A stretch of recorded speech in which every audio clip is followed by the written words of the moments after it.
Okay, I will call to order the special Timnath Town Council meeting for Tuesday, March 25th. Ms. Peters-Garcia, will you take the roll? Yes. Mayor Robert Oxmacher, Present? Mayor Pro Tem Luke Wagner, Here. Councilmember Jeremy Holt, Here. Councilmember Bill Jenkins, Present. Councilmember Lisa Lake. Here. All right, and the special session has one agenda item. It's a proposed executive session. At this time, is there a motion to move to executive session pursuant to section 24-6-402-4A for discussion concerning the potential purchase or acquisition of real property? So moved. Is there a second? Second. All those in favor of moving to executive session signify by saying aye. Aye. Any opposed, nay? It's unanimous. We will move to executive session. Steph, will you make a record in terms of our obligation to record this? This executive session will be recorded because it's not for the purposes of receiving legal advice. All right. Thank you. And I guess, are we no longer streaming?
Special session.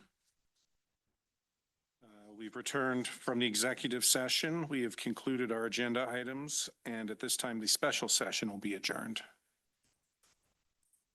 Should we take 5 minutes to get whoever needs to be here for our next one, or? Okay.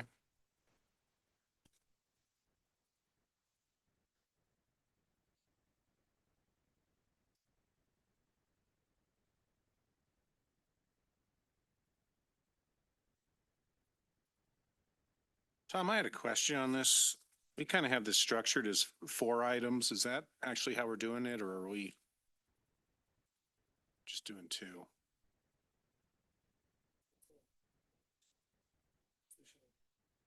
didn't touch it to 2A or 2B, so it's just 2C.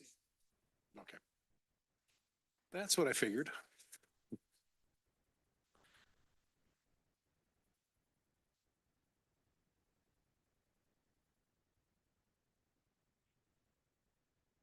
All right, are we good?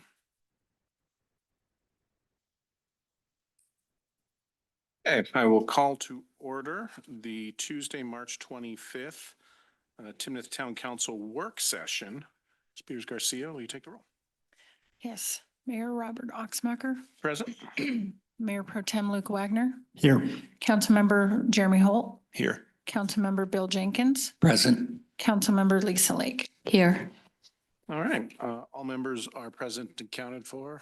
Also note we have a number of staff members as well as Chair of the Planning Commission here as well. We have 2 items to discuss today. The first is related to the location of the proposed rec center, and then the second is to discuss the post master plan. Had we allocated, Tom, about 30 minutes for the first item and up to an hour for the second? Correct. Very good. Well, with that, I will turn it over to our Parks and Rec Director, Mr. Casal. Mr. Mayor, members of the council, thank you for your time. Pretty exciting time here in Timnath as we work through our Parks, Recreation, Open Space and Trails Master Plan and the Timnath Rec Center feasibility study. As you know, there's a lot that has led up to this point. The town survey, countless hours of public engagement and analysis. And our next step is to pick a location of the Community Recreation Center. So I'd like to introduce Kevin Armstrong. He's a principal and studio partner with Barker Rinker CCAT Architecture. Kevin will take you through the site evaluation process that has led us to this point in time. We do have only 30 minutes, so we're going to give Kevin 10 minutes, and then Logan and Scott have 10 minutes to present they see it as a planning and development side with both locations, and then we'll give you time for questions. So with that, Kevin, there's a clicker over there, so you should be good to go. All right, fantastic. Well, good afternoon, everybody, and thank you for letting us be here to present about this project. And it's kind of the exciting moment within it of trying to decide really where's the right appropriate site for it. And so just want to walk through a little bit of the process of how we got there. And so, second here.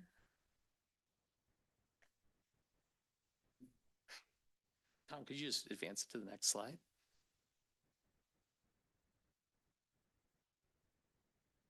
Okay, so with it, there were 4 sites that were evaluated as a part of the process. This really started last summer, late summer. So we looked at the KM property, the Artisan property, as well as Fuel property, and then a property at Timnath North Ranch Park that we all called the Peanut property. As we were looking at this, really what we used as a starting point was a site evaluation matrix. And so within that matrix, we, along with staff with the town, looked at 4 sites with different criteria in mind so that we could try to look at it very objectively and not through the subjective lens of, well, this one just feels right. So the sites were evaluated based on site features, infrastructure and service access, the potential anticipated costs of developing that site, as well as community planning issues that may arise. And so there are a number of categories within this. Really, that's just to help provide the color of how we got here. But this was the scoring matrix that we worked with. And in the end, 3 of the sites scored equally. So we at least were able to eliminate one site, which was the KM property, which really based on adjacencies and access to utilities was the real reason that we eliminated that property as a part of this process. And so we got to 3 properties. And so last September, working with the team, we test fit very quickly what might be able to fit within those sites. And so location 1 at Timnath North Ranch Park, 25 acres, good utility access. It was located adjacent to the elementary school, and the property was owned by the town. Was a good potential site for this. The artisan property was also looked at. We looked at the full property.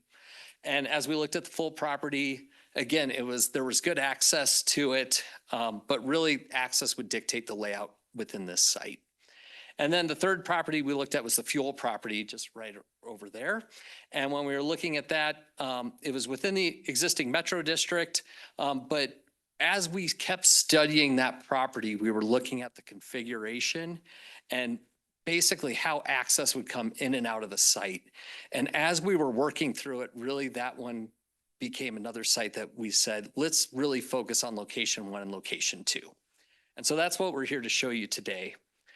With location 1, we got to a site concept plan that could easily fit a rec center in that 100 to 110,000 square foot range. With that, we would need approximately 350 parking stalls. This is again kind of at the high level planning side of this, but that site could easily accommodate that parking. Plus we could add additional multi-use fields to the site, and it could accommodate parking for those fields as well. We also looked at potential for an outdoor event lawn, as well as other features within the site, but there was room to grow within this site. It had good access to utilities.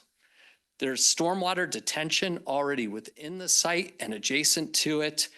We would need to reconfigure some of the stormwater collection as it currently stands with the configuration as it's currently shown on screen. But that can be adjusted and evaluated if this site goes forward. And then the one other aspect with this is that it's kind of pulled back from Harmony Road. So from the overall community perspective, it might feel like it's within a neighborhood versus more front and center. The second site we looked at, which was the artisan property. On this site, again, we could provide the parking for the recreation center. We might struggle to provide the additional amenities. And part of that is because as a group, we looked at leaving some of the site area available for future development. So that kind of pulled it down to the south part of the property. But again, there's good access to utilities. Stormwater can be accommodated on it. And really about this, it allows additional development within the property, and we would need to work with the town in terms of how you access and flow to and from the site. But that's where we landed with the 2 properties. We can go back to these slides as we need to going forward. And we just wanted to show high level conceptually what the recreation center might look like. And so it has 4 courts, multiple swimming pools, multiple community spaces and community meeting rooms, as well as fitness centers, a walk jog track that surrounds the interior of the building. And then here's floor plans of it that show conceptually the project at a very high level. And then we created a couple of renderings for what the potential could be. And this was really us working with Tom, with some of the team, but it's us not working with the town yet. So this is a high level test fit, high level renderings that leave room for adjustment going forward. So there was a rendering looking at the front door, and then this is looking off of a community wing of it to an event lawn or some other space to the side. So at the high level, that's what we're looking at for the potential community recreation center in terms of the site and visual context for what it could become. So with that, we want to leave it open to any questions and any feedback from you all.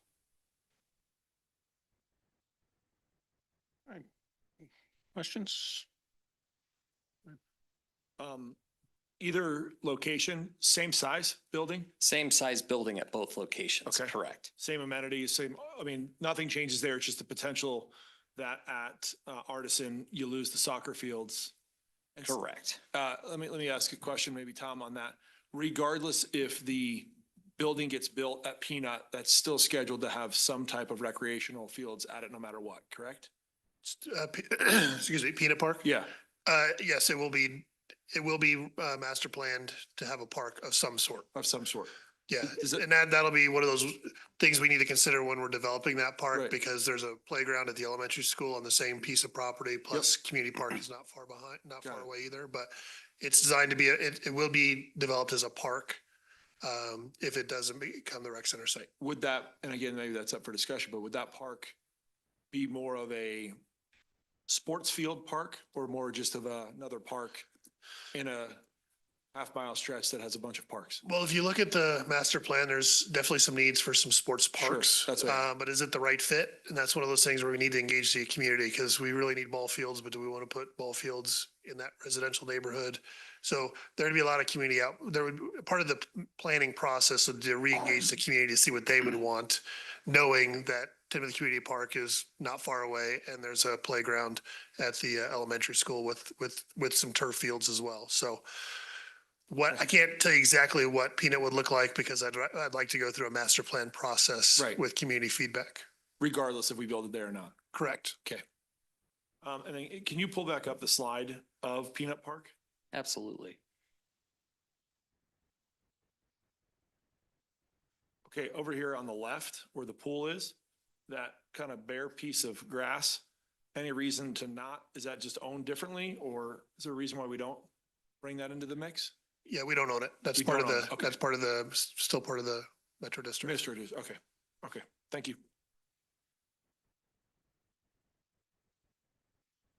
Yeah, I will note on the Peanut Park, given that the Metro District pool is already there, that may create some confusion in terms of who has access to what and things like that.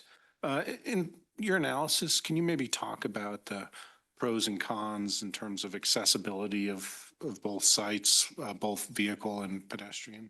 Yeah, absolutely. So we'll start with the Peanut property right now. And at that property, there's good accessibility as you come down off of Harmony, down Club Drive. But at the same time, the perception of it is going to be that it's within the neighborhood and not so much broader from the town perspective, but it's going to feel like it's part of that neighborhood potentially.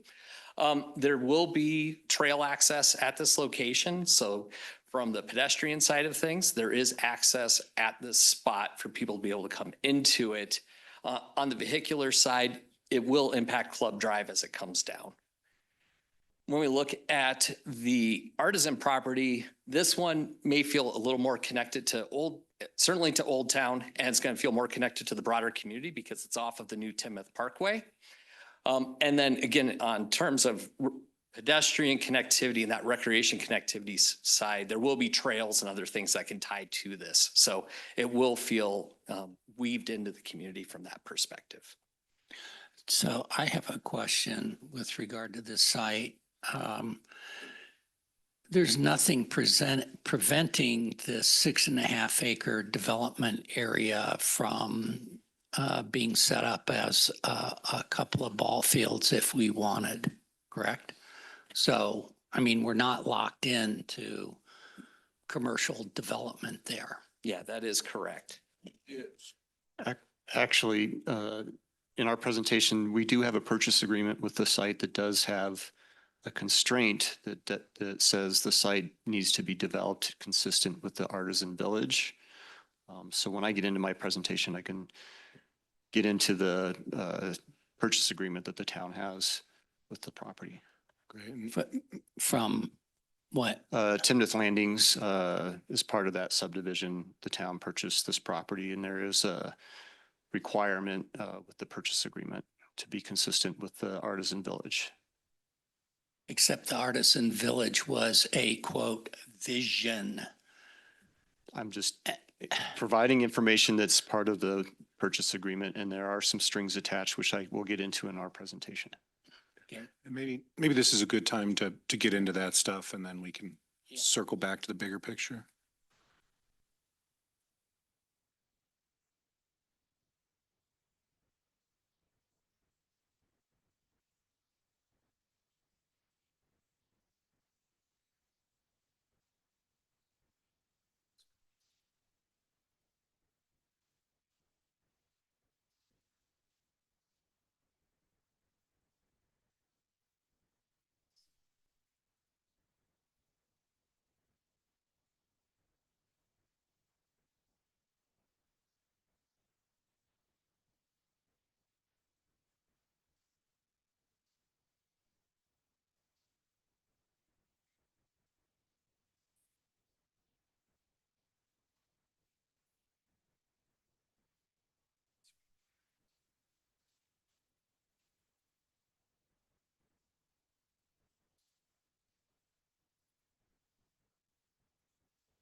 All right, Mayor, council members, I'll try to go through this presentation quickly so you have a good idea. What my team did is we took kind of a community development, land use and zoning perspective on this two properties being considered. So as you know, we narrowed it down to the two locations, the Timnath Ranch Park and the downtown Artisan Village site. First, looking at Timnath Ranch, this property was first dedicated to the town back in 2007. I think in the staff report, it was noted as this is the first dedication of its kind for the town. It was originally envisioned to be a mixed-use recreation center. Also the future location of Bethkey Elementary, which is there today. The Metro Park pool is in there, but again, the vision of this was a large central neighborhood community center / park. Looking at the underlying land use designation in our comprehensive plan, I've highlighted the park in the light blue outline there. It's designated as open space in the comprehensive plan. Some of the primary uses for open space are natural areas, trails, and agricultural use. The underlying zoning is residential, or single family, R2. With this property, a community center, which would be a recreation center, would require a conditional use approval process. So that's something that, again, would have ultimately come to town council. Typically, conditional uses are things where you could limit times of operation and activity and those sorts of so the use isn't prohibited, but you could condition certain aspects of that use. The site is fairly large, 25 acres. And again, it was originally envisioned to be established as part of a community-wide park. Site considerations, not to duplicate some of their efforts, but one of the key things, there aren't any agreements that we could have find tied to the property. So again, the town owns the property. It's large. It does allow for future expansion. It does provide convenient access to new and existing residents, fairly unconstrained. One of the things this site doesn't offer is any opportunity for tax revenue, property tax revenue. And again, just pointing out that it would require conditional use if this site was determined to be the preferred site. Looking at the Artisan property, again, it was centrally located in the Old Town, downtown area. One of the important things I think I'd like to note is that it's sort of a shovel-ready site, as opposed to many of the other sites in Old Town would require some additional either renovation, demolition, some infrastructure to be provided in there. So this is an advantage for redevelopment now in the Old Town area that could be seen as a way to activate Old Town and generate some property tax revenue and what have you on this site. It was acquired in 2017 for $1.9 million. There is a purchase agreement with that, and part of that purchase agreement at the time designated about 4 acres needed to be for civic use. And I believe at that time it was originally envisioned that that's where the town hall would be relocated, but we're here now. So then that vision kind of changed to more of a public use, could be civic use, could be a community center. So there are consistencies with that obligation for the 4 acres as part of the purchase agreement. It also does tie it to the 2014 vision document. So the Artisan Village, the purchase agreement does stipulate that it should be consistent with that.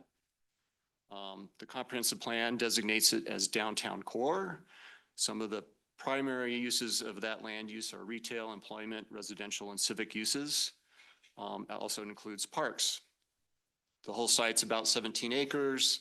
It's split zoning, so it's a little unique that the property does have 2 zoning designations. The north being business and the south being residential mixed use. And I've already kind of highlighted some of the other things that we discussed. Again, in 2016, there was an effort to kind of relook at the vision document of the Artisan District. And this refined concept illustration is shown here. And what it further defines some of the uses that could be part of that. So we're looking at galleries and restaurants, coffee, bakery, farm to table, amphitheater, special events. One of the things it does identify is the need for parking. So that's been a thing about community events and how the site could provide for some parking. And to the south, it identifies some opportunity for residential mixed use. So one of the things that we looked at, again, some considerations for the site, the split zoning. So to the north, again, as Barry Dunn, the presentation pointed out, that area could be held aside for some business opportunities that land is zoned. Business, the RMU zoning is roughly from 3rd Street South, which is about almost 11 acres, which would fit, I think, the fit test of the basic community center that we're looking at. That's consistent with the zoning, the land use of that designation. The business zoning really kind of gets at that intent of what those uses are about walkable street frontages and what have you, to generate that kind of commercial activity that we're looking for. One of the challenges, or I shouldn't say challenges, one of the considerations of this site that if the decision were to move forward with both a community center and a village concept, is we'd have to go through a subdivision process and or maybe a rezone if the whole site is determined that. Access, again, is convenient. We've already talked a little bit about access. From the north, from 4th Street, the site has full access. From the east, off the Parkway, it's likely a right-in, right-out configuration from the site. From the west, there is a stub off of 3rd Street. And along the railroad, the property does own a little piece of property that you could provide a back kind of alley, maybe service access to the site. The site does offer limited opportunity for expansion in the future for playfields. There's a lot on this slide, but I think the message really that we're looking at is if you look at the long-term viability of opportunities for redevelopment in the downtown area, if you took this entire site off the table, redevelopment opportunities about 41% now, it goes down to about 22%. There is a potential, if the whole site is used for community center, lost opportunity for tax revenue, sales tax, and what have you. The downtown area could be TIFed in the future when our TIF expires. So that could be another opportunity to look at future growth opportunity and how to generate opportunities in the future in Old Town. And that I did mention a purchase agreement, which I can share later, the details, but there are some stipulations that it's consistent with the Dream Book, which again, I think keeping that northern portion of the property would meet that obligation. The town does need to get some approval from the Timnath Landing CAC on subdividing or rezoning, or if we're not consistent with the Dream Book. Again, real quickly, staff just did a mock-up of some options of you could do a recreation center with an artisan concept. Again, the northern portion of the property would be consistent with an artisan village. Maybe a balanced approach, a win-win possibility to look at. And lastly, I just wanted to make a note that we did receive and did evaluate 2 offers from private individuals. One of them that we previously discussed is a site on the Riverbend subdivision to the south of Town Hall here. Timnath Landings did reach out to us on some property they had along Harmony that they were interested in. In both instances, either the price, site constraints, the size of the lots didn't kind of meet the fit test. So just wanted to provide another perspective on the 2 lots that are 2 sites that we're considering, and be happy to answer any questions. Okay, thanks you, Scott. On the artisan property, do I recall there's a utility easement or something rolling through there? That's a good question. It might be the Magellan pipeline. Is that running along? Or it might be the Greeley line. I'm not sure. I think you guys looked at utilities too in there, but Yeah, if we took a I high don't think level. Magellan goes through there. You'd see the yellow posts Yeah. where they Yeah. have them. They're not in that area, but we could verify it. But I do not believe it goes through the site. I don't recall any constraints on that, but we can take a Okay. look at that. And the peanut property is not within the metro district, correct? Which property? The peanut? Correct, it's not. Neither of these properties are technically within a metro district. So was there any consideration of the impact of the rec center at the Artisan property, what it might have in terms of Old Town development beyond the 6.5 acres So it was discussed. from a business, business development? So it was discussed at our Old Town Steering Committee. And so one of the things that we talked about is some of the town-owned properties, this including several others in Old Town. And really the committee felt that before they can make a recommendation on what to do with this property or the others is knowing where the town wants to put the community center or recreation center. They did feel like that this is a great site for that opportunity that could spur additional investments in the town and could lead to further recommendations on what to do to the other properties in the town. So again, I think the idea would be the concept that we showed on the slide with the northern portion being the Artisan Village with a recreation center. That's the concept that I think they felt like it would be kind of a win-win for the Old Town aspect. Jeremy. I don't want to play, good cop, bad cop, or good situation, bad situation, but two things I want to point out are more questions. So on the peanut property, 25 plus acres, obviously park of sorts, right? We'll get into that, as Tom mentioned. My fear on that is if you don't put a rec center, and this is not me saying this, that's where I'm leaning, which takes up 11 or 12 of the 25 acres.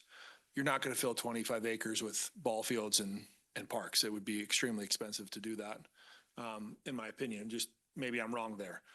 Do we fill the whole thing, or is it just going to sit vacant and, a very small portion of it gets developed for a park, large portion of it sits vacant because of the zoning? Will we end up, do we keep that, or do we potentially, what we don't develop, sell those other pieces off? So that's question, I guess, scenario one. Scenario two, and I think you kind of hit on it, is the Artisan District. If something like this doesn't go in there, it limits drastically over 80% of the opportunity for development in that area and makes it pretty difficult with the attachment to the requirements of meeting the vision, right, of the Artisan District too. And I know that was talked about in the Old Town Steering Committee meetings, is that piece of property development wise in the future, if something like this doesn't go on it, is very limited with its capabilities of being developed on. So like I said, not being, but maybe if you guys want to shed some light on those two different scenarios of what your thoughts are, Tom, or you guys as development, what you think, if we don't do it at one or the other, what would that potentially go to? So the Timnath Ranch, so again, going back to the comprehensive land use designation, it was designated as open space. So, the town owns the property. Could it be subdivided? And, possibly, we could always go back and change the land use designation. We're updating our comprehensive plan. It's zoned residential. I don't see any reason why, if that site was chosen and there was some leftover land, that isn't inconsistent with the vision of keeping some open natural space aspect to that property. In regards to the Artisan Village, I think the two scenarios would be that you would subdivide and keep a portion for the community center and then the northern business zoned. Again, the zoning seemed to be intentional at the time of why did we split zone a property? That's kind of a thing you typically don't do. Yeah. So I think it was done with intent. Yeah. I wasn't here at that time, but I think the intent was that northern piece, roughly 3rd Street North, the intent was to have that to be the mixed-use Artisan Village with that, so that could easily be done, be consistent with the purchase agreement. If the whole site, if that site wasn't picked and it went to the peanut, there's still many options that could be explored there. You could still do the Artisan concept to the north. Yep. The RMU to the south could be other options the town could look at. Can you pull up the rendering? Again, if you don't mind, allow me, I'll tell you which one I'm thinking. right there. Back next one. There you go. As far as that's the whole piece, that's all of it, both sections? Yeah, so this was the revision and what they did in Okay. 2016. So the Third Street to the north. So this would be the Artisan District Got and it. that And the below would be the, parking lot, and that's the remnant piece. I don't know how much acreage that is, that's but fine. But I mean, and more on the left-hand side here, it's your understanding, again, it's not written, and we've discussed this, it's not written exactly what the vision has to be as far as the Artisan, but if those 6 get developed, you know, which would bring potential tax revenue, you know, in the realm of coffee shops, you know, that potentially have live music or farm to table restaurants that can bring in, you know, revenue. That fits the mold in your opinion of the Artisan vision? Or does there have to be a portion of that gallery as well?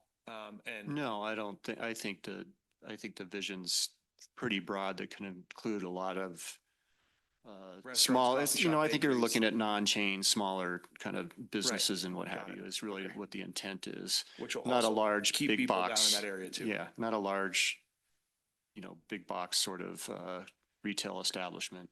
I mean, even if you look at this concept drawing where with the central green area, I mean, that could even be an opportunity for a shared use thing with the park where you could plan events there. It'd be Sure. consistent with the artisan district. You could have the commercial pieces wrapped around it.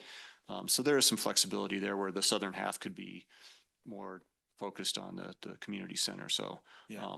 so I do think there's opportunities to look at that northern piece that might be right sized where it's not an all or none concept. Okay. With that. Could you, go ahead.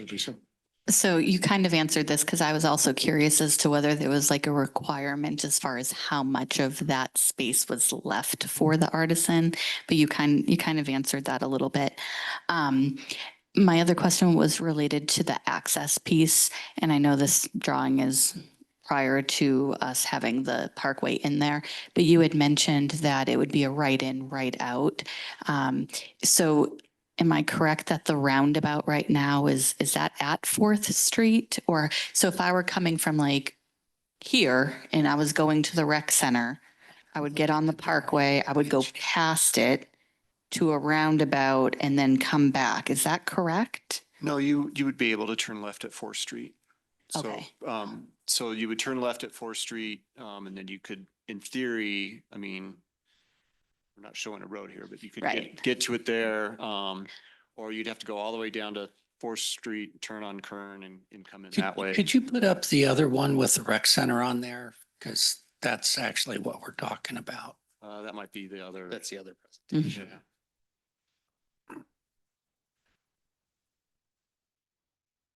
Because that has the parkway on it. Yeah, because I think Yeah. a lot of people get that's hung a up on the convenience. 2016. People get hung up on the convenience factor of like how easy or difficult is it to turn into a location? And if it's difficult, I There you will go. typically avoid it. So where would the, for the rec center there, would you guess? I know this is very, very early, but where would you guess people would be able to turn in if they were coming from like here? So I'm dealing with multiple presentations here. Would you please rephrase that question? Jane, I need to share. Yeah, so if I were heading to the rec center from here, I would get onto Harmony, I would turn onto the parkway. And as I'm driving on the parkway, I'd see the rec center here on the left. Where would I be able to turn in? So again, it'd be off 4th Street. Because 4th would then have other development based on this image.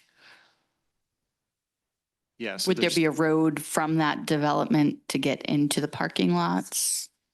Or would 3rd be? It'd have to be designed. Yeah, so if Right, you're but heading there's- south there's on the already parkway, easement. you'd have easier access to those drives into the site. You could punch 3rd Street all the way through to the parkway, so that could be another option. Kern Street currently kind of dead ends at this corner right here, so there could, you know, I'm just thinking because a good percentage of our population is south of Harmony. And so they would all be heading up north. And I just know if you're turning left into somewhere and it's difficult, I'm probably going to not go as often. Yeah. I'd probably come from, go through the Lakes Landings area and down Fourth, make a left turn and go in that way. So at this point, I just want to remind council that this is very early. So when we get to the further details, we'll have a traffic study, we'll look at it. But for my, 30 years of experience, especially in the downtown area, we have a grid system with a lot of blocks, a lot of connectivity. We should have no issue of getting good access to the site, and we'll work on those details later. Okay, perfect. Is there currently a median in that section all the way? Yes, there is Okay. already a median there. Okay, Yeah. thank you. And I presume that in this development area, would the town be retaining ownership of the property and essentially leasing it? Or would we be selling lots to private businesses that then develop on there? All of the above. I All mean, of I the think that's above.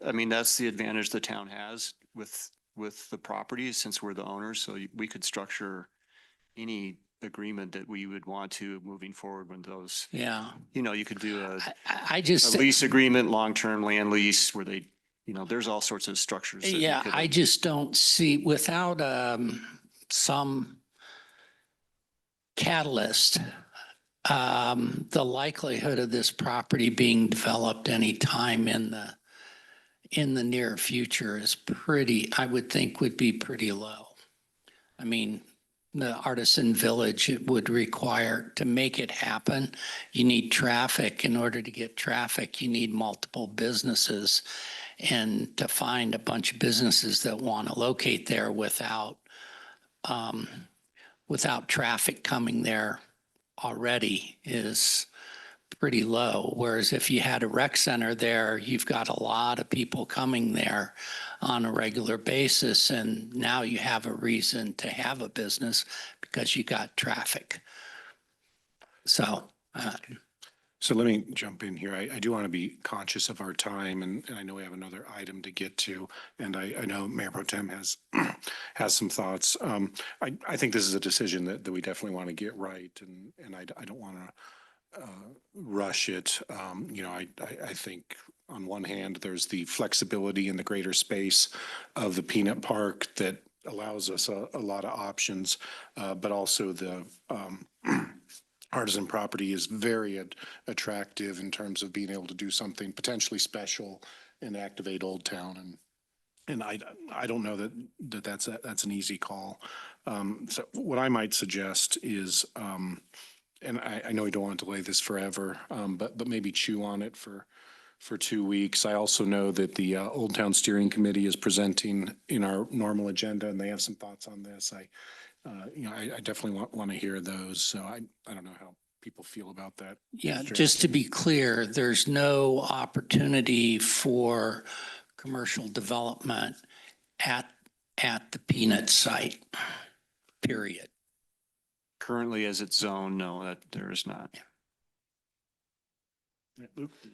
And I know we're gonna jump into the pros master plan, but I think this is a question for you, Tom.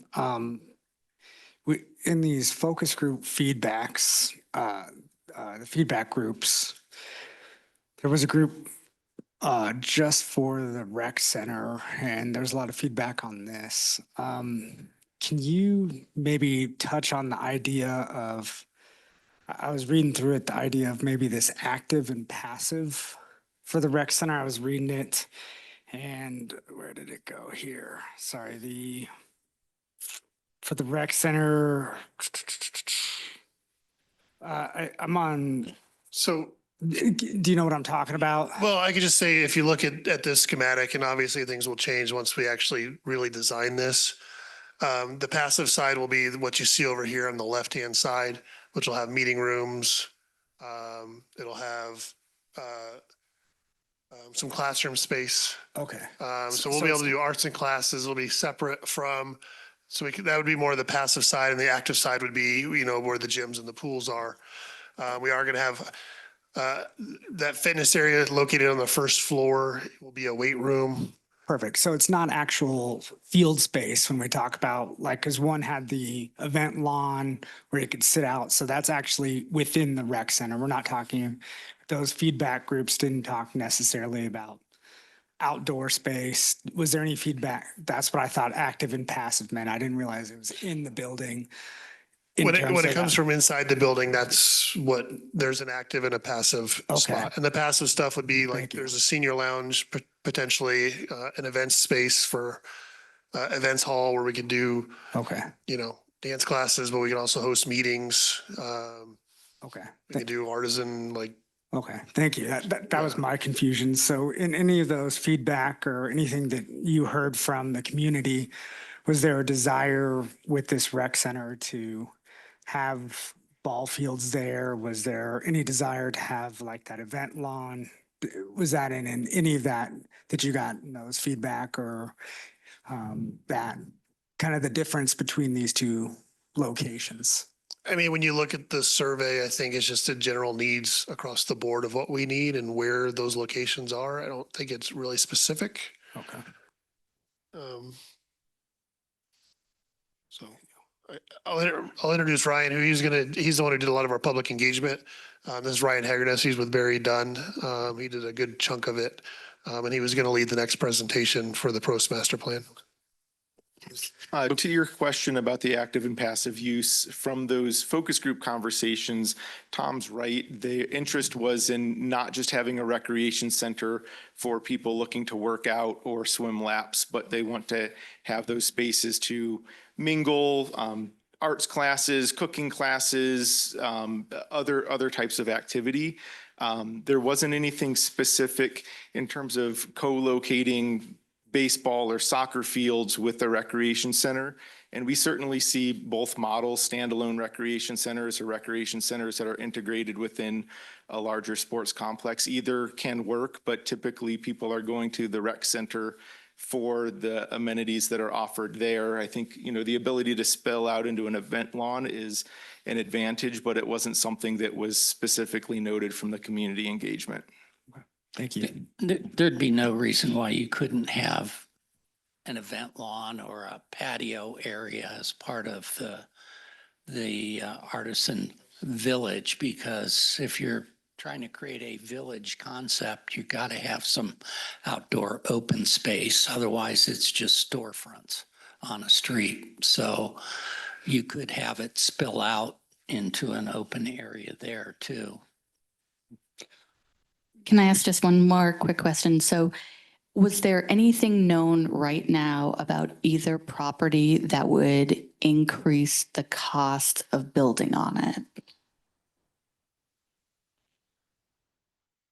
Well, the artisan property, he said it was pretty much shovel ready. We would have some irrigation or some drainage things that we would need to address on the peanut. Yeah, that would be the main difference, is addressing the drainage aspects on the peanut property.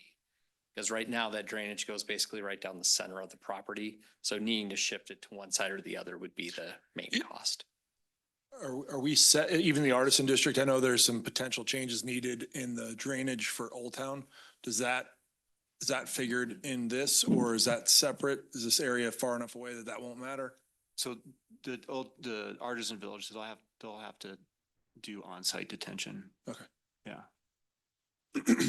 And so that would, the Yeah, on-site that's- detention would take away from the 12 It would acres take of- a piece of the property, but I don't know what that gets into the site planning details.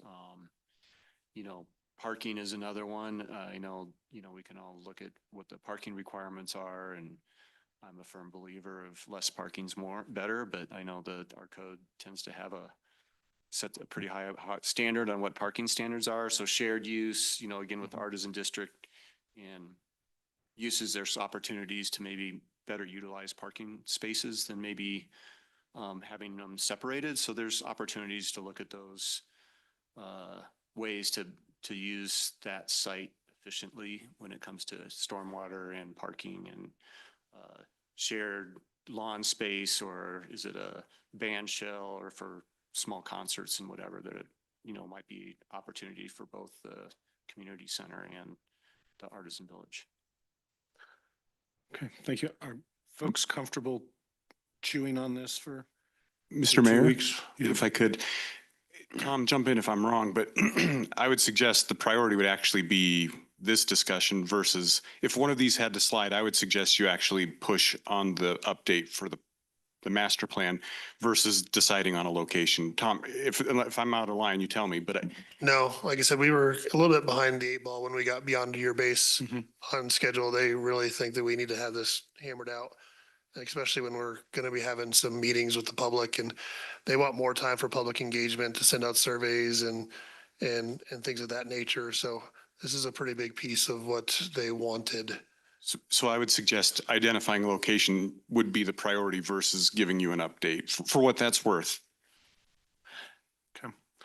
Um, I sure, personally, I sure would like to hear what the Old Town Advisory Committee has to say, since it's, I mean, maybe we've got, what, 3 members of the committee in the room. So At the last committee, they made a recommendation for the Artisan Village.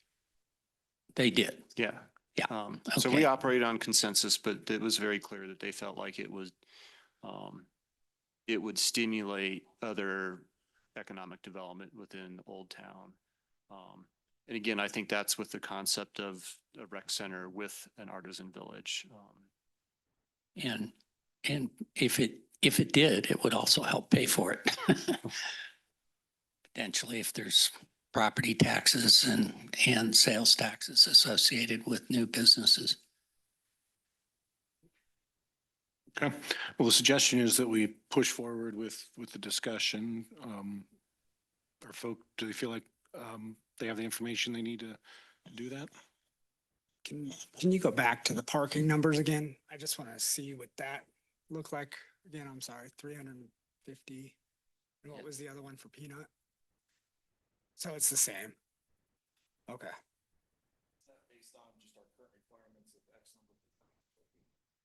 It's based on, basically, it's based on a suggested parking count of 3 parking stalls for about every 1,000 square feet of space within the recreation center. That's kind of within the industry, a good best practice in terms of providing adequate parking for services within the center without overwhelming surrounding streets.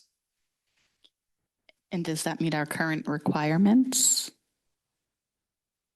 I don't know what our standard is off the top of my head, so probably, you said that it's 3.5 spaces per 1,000 square feet. 3 spaces per 1,000 yeah. square feet. And just, sorry, since we're in question mode, so looking at this rec center and with school timing, do we envision traffic problems during school hours? I know we've talked a lot about traffic calming, and how does that fit in with our traffic calming that we're anticipating? Yeah, so that would definitely be something we would consider, but the one thing you also have an opportunity to do, again, if we have a safe route, would be not to have to get in a car, that like people after school, it would be a close site if we provided the bicycle pedestrian access. That would help alleviate some of the traffic. So again, we would look at the study. The hours I think are typically different peak hours than for a school and then the rec center, other than kids that want to go to the rec center. So, okay. So typically you would see your busiest moments between 5 a.m., well, depending on what time we open. Typically, you're going to open at 5 to 5:30 till about 8 or 9 is when it's busy in the morning. And then you're looking at after work hours, like 4:30 to 7:30 would be the busiest in the afternoon, evening times. Okay. And I know we've talked a lot about driving business in Old Town, and don't we have commercial just north of this park as well? That's on Harmony in this area, like a Yeah, so that the land just north of here is, I can't remember the designation, but it's on the Harmony Corridor, which is commercial uses. And just for my knowledge, or just a question, would we anticipate the same benefit?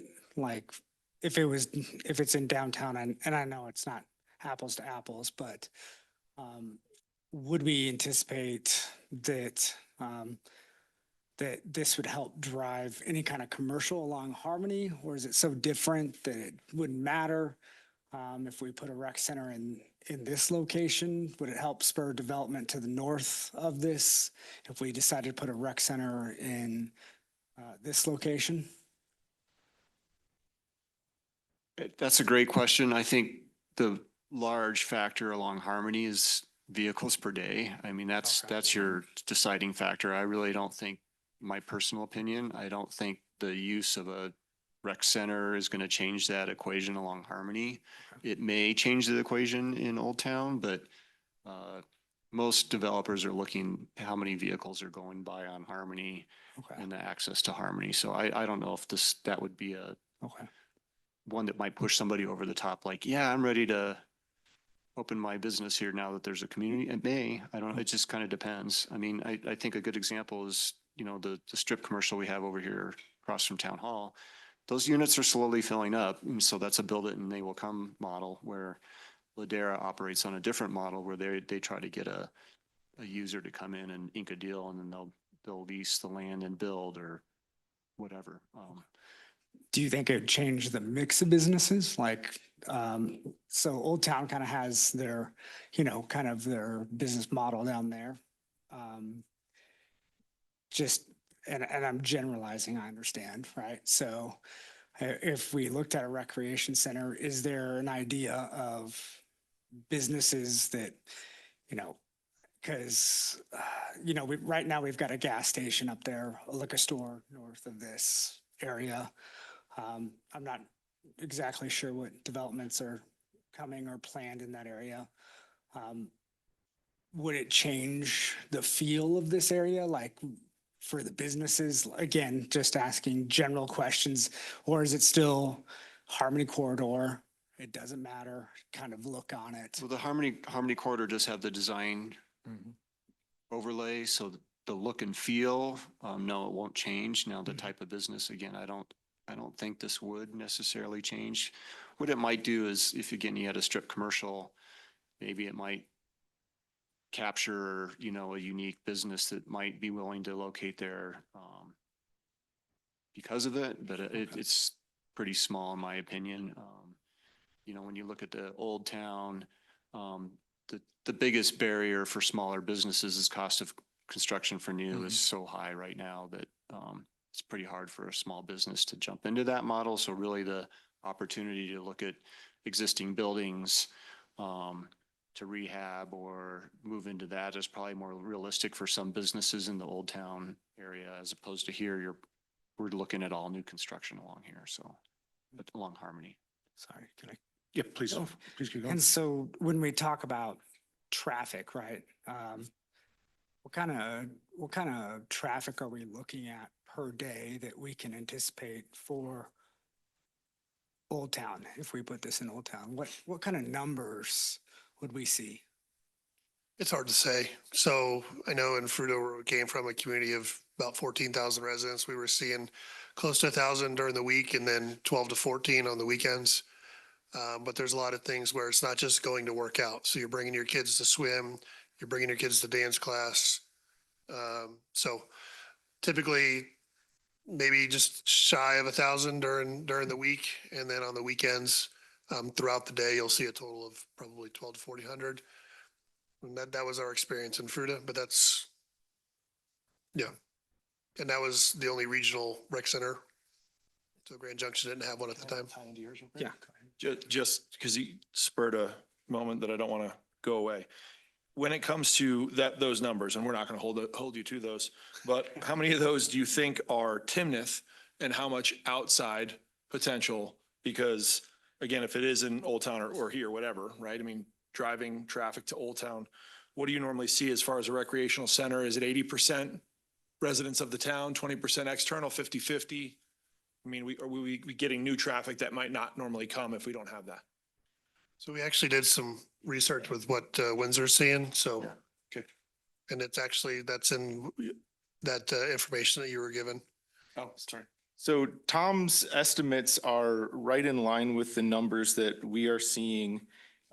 So to provide some perspective, the Windsor Recreation Center in 2024, in a 12-month period, saw 268.7 thousand visits. So divide that by 365 days, you get in that ballpark of maybe just under 1,000 during the day and over during a weekend.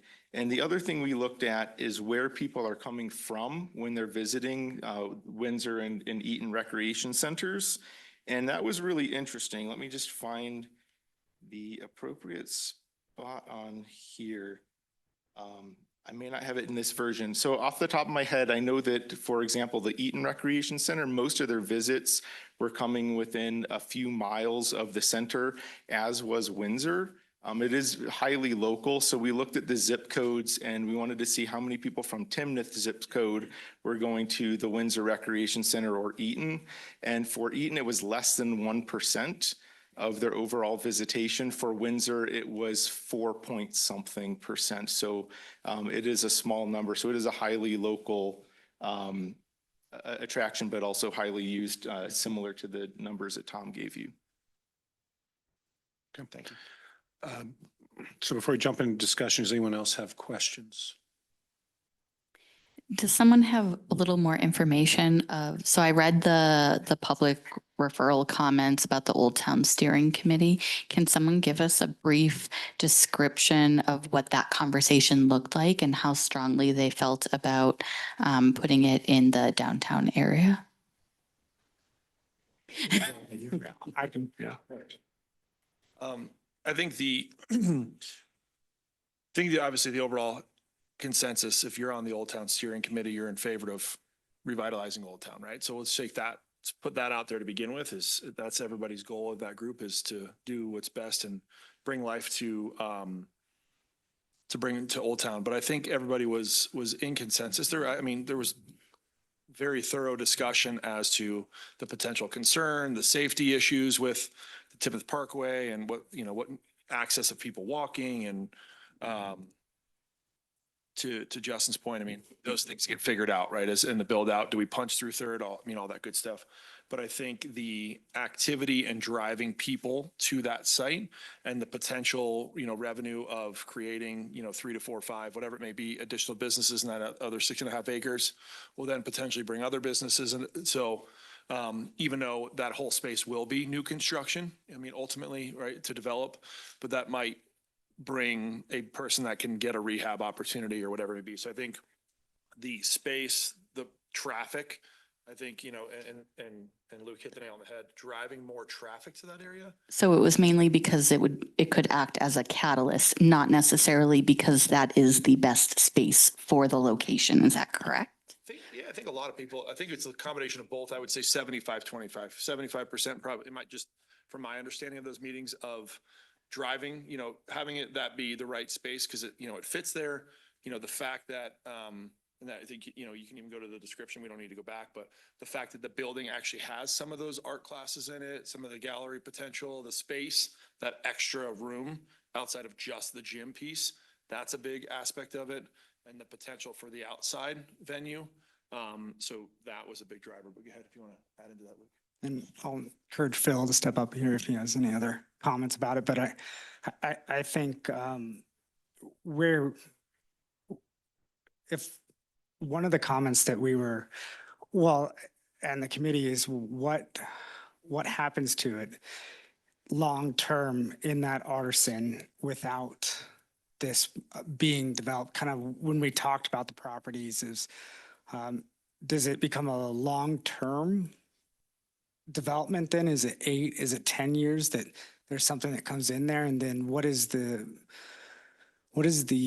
risk or reward for someone like a developer that comes in, and how long does it take to spur that development?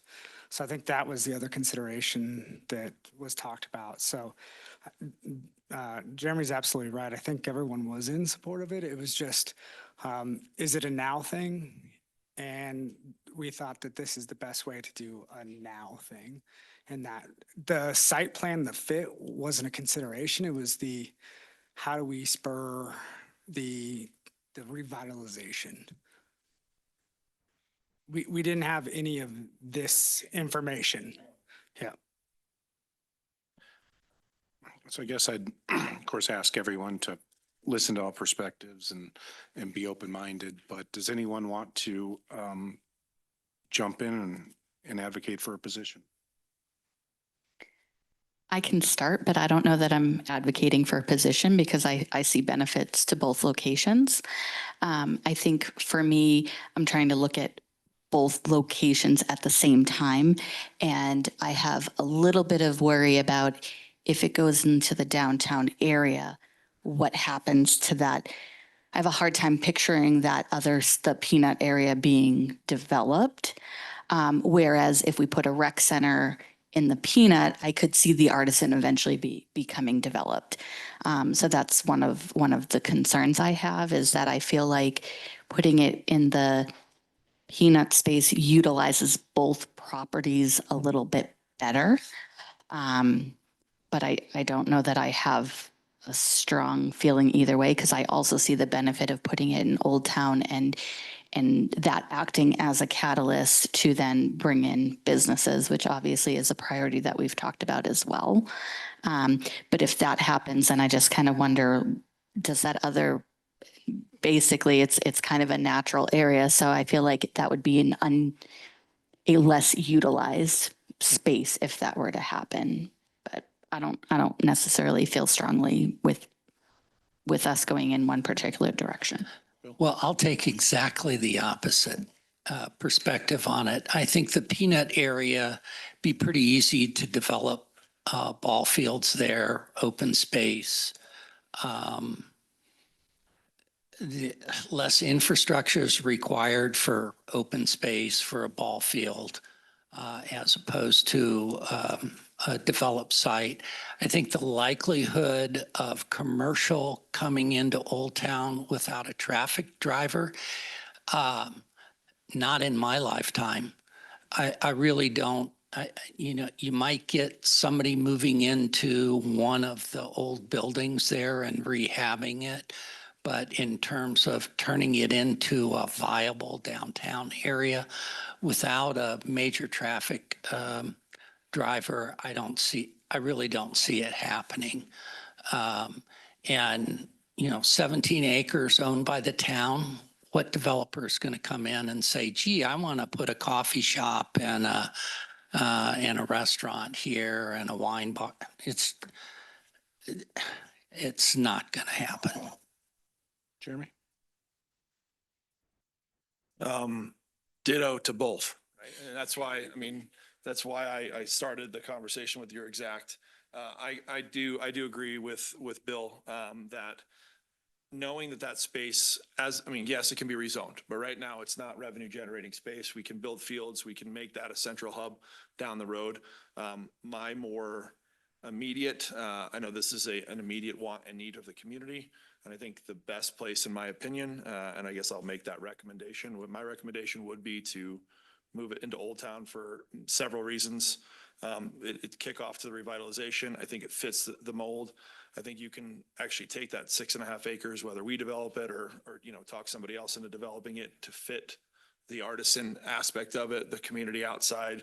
I love the stage shell. I love that aspect of the potential, coffee shop, bakery, drop your kids off at swim lessons, go, get some work done at a local shop and drive business through there.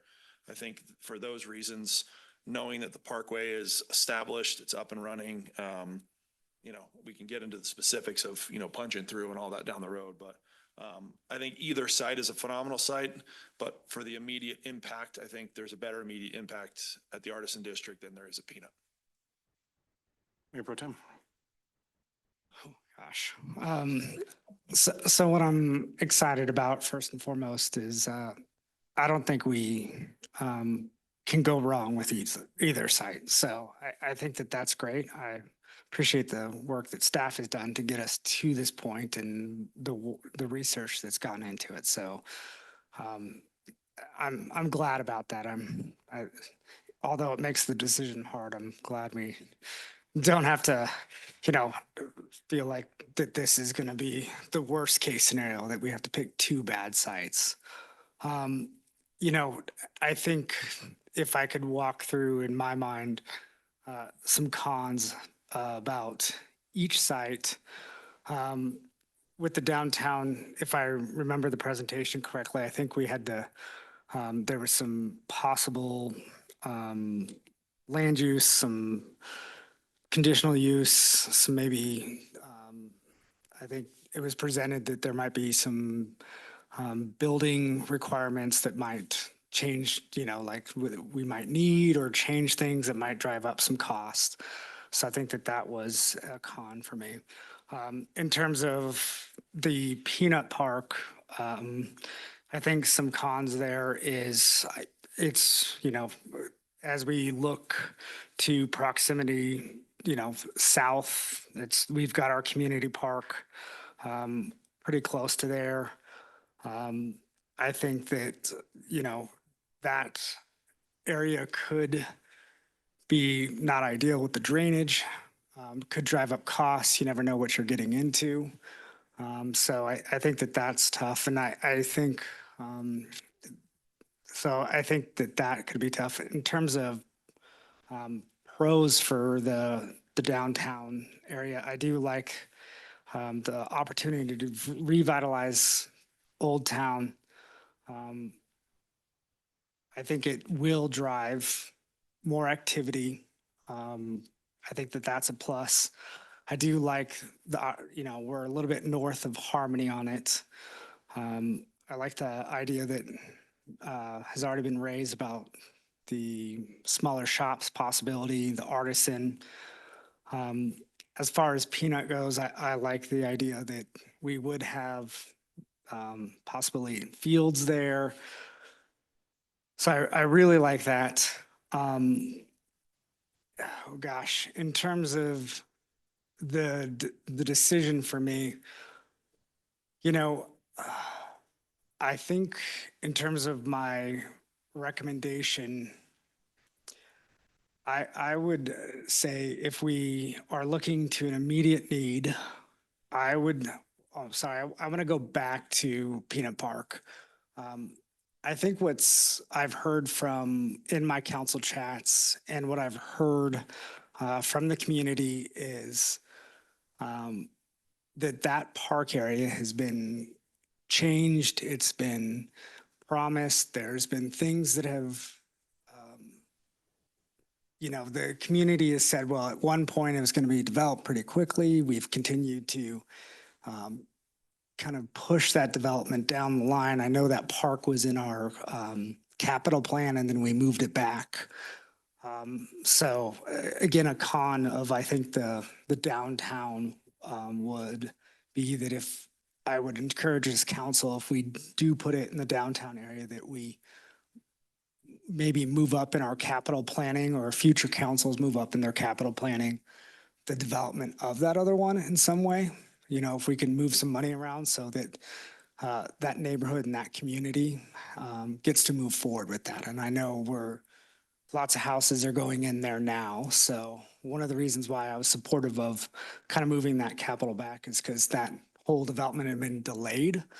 And so if we don't go with Peanut Park, I would encourage future councils to consider moving that one up quicker. So my apologies for backtracking a little bit. And I think looking in our downtown area, I would support putting it in the downtown area. Looking to the Timnath Lakes area, looking to that connectivity that's going to exist in this area with those neighborhoods, with that neighborhood there, all that development that's going to come on that side. We've got our high school there now. There's a lot of great things happening over there. So I would support putting it in that downtown area with the goal of spurring that growth in Old Town. it doesn't guarantee anything down there, though. I just want to be clear about that. It doesn't guarantee anything down there. But I do like the idea that we're looking to revitalize Old Town, but Timnath Lakes is a great neighborhood. There's a lot of roofs being put up over there, and it's beautiful over there.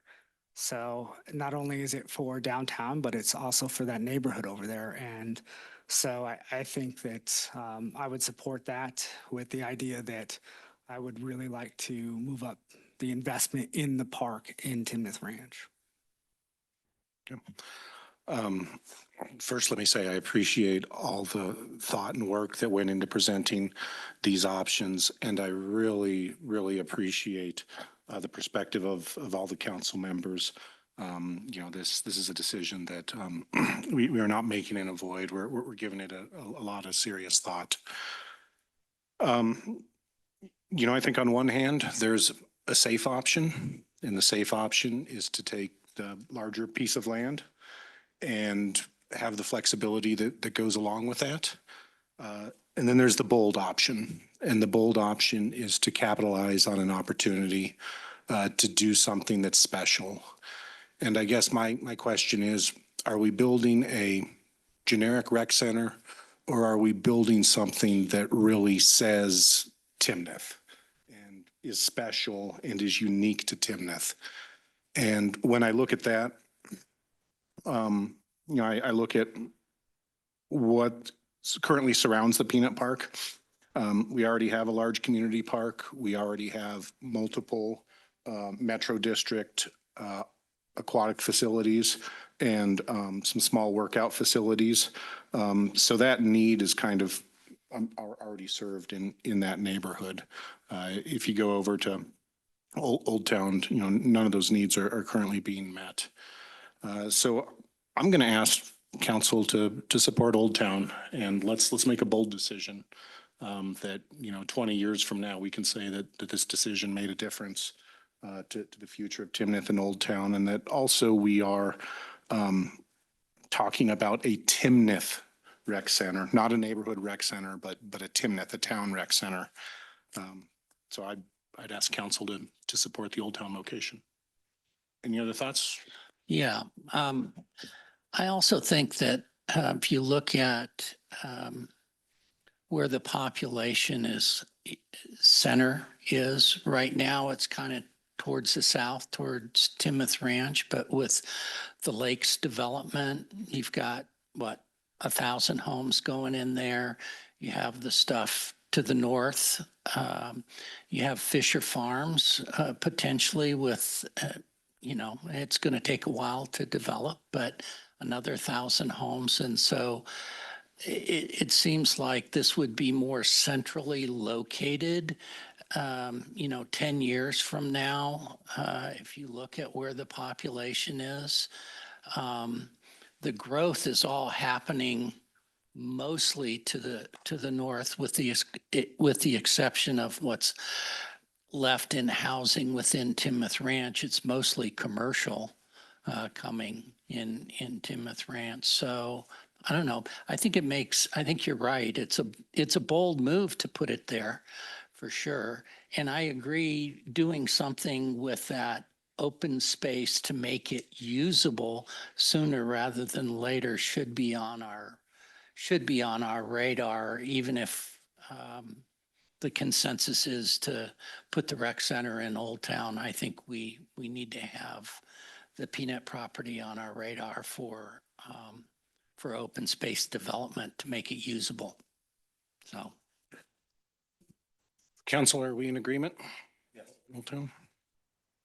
Very good. Please make it so. Let me ask, Carolyn, I'm contemplating and wondering if folks would be on board for this. Our regular agenda tonight is pretty small. Could we maybe recess the work session and reconvene it after our normal agenda? Would that be acceptable? That's absolutely fine. Okay. Would you all be able to hang around and do that? Sure. Tom, is that acceptable to you? Okay. Well, with that, entertain a motion to stand in recess until after the normal meeting, and we can take a short break and then convene as usual at 6. I will make a motion to put us in recess. Is there a second? Second. All those in favor? Aye. Aye. Any opposed? No? We will stand in recess.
All right, good evening, everyone. Welcome to the Tuesday, March 25th, regular Timnath Town Council meeting. Speaker Garcia, will you take the roll? Yes. Mayor Robert Oxmacher, Present. Mayor Pro Tem Luke Wagner, Here. Councilmember Jeremy Holt, Here. Councilmember Bill Jenkins, Present. Councilmember Lisa Lake. Here. All right, all of council is present and accounted for. Are there any requests to amend the agenda this evening? All right, we will then move on to public comment. Public comment is an opportunity for members of the public to comment on items that don't otherwise have a public hearing. This evening, I believe none of our items are set for public hearing. So if you'd like to address council, this is the time to do it. We have 3 folks signed up. So I will start by inviting Mr. Spurrier to the podium. Sir, welcome. If you'll state your name, address, and you have 3 minutes. Sure. Good evening. I'm Gary Spurrier. I live at 4496 Haymill Court. And I was here to recommend as a board member of Guide Our Growth that the proposed recreation center be built at the Artisan Village location. Just learned that council has actually come to that conclusion already. And so instead of just recommending that that rec center be built at the Artisan Village location, we're endorsing what the council has decided to do. Our reason for this recommendation, as opposed to any of the other locations that were under consideration, including the so-called Peanut location near Bethke Elementary, our reason for this recommendation and endorsement is that this location would strengthen the revitalization and growth of Old Town Timnath, given that the rec center in the Artisan Village location would be only 1 block away from Main Street in Old Town, and so it would bring a large volume of people to that area. Further, putting the rec center in that location would help to mitigate the drop-off in traffic through Old Town that will follow the closure of Main Street near Harmony Road when Timnath Parkway is completed this year. So again, thank you. We endorse your decision and we look forward to seeing further developments. Thanks so much. Thank you, Mr. Spurrier. We appreciate your time. Next, I have Mr. Wasserman.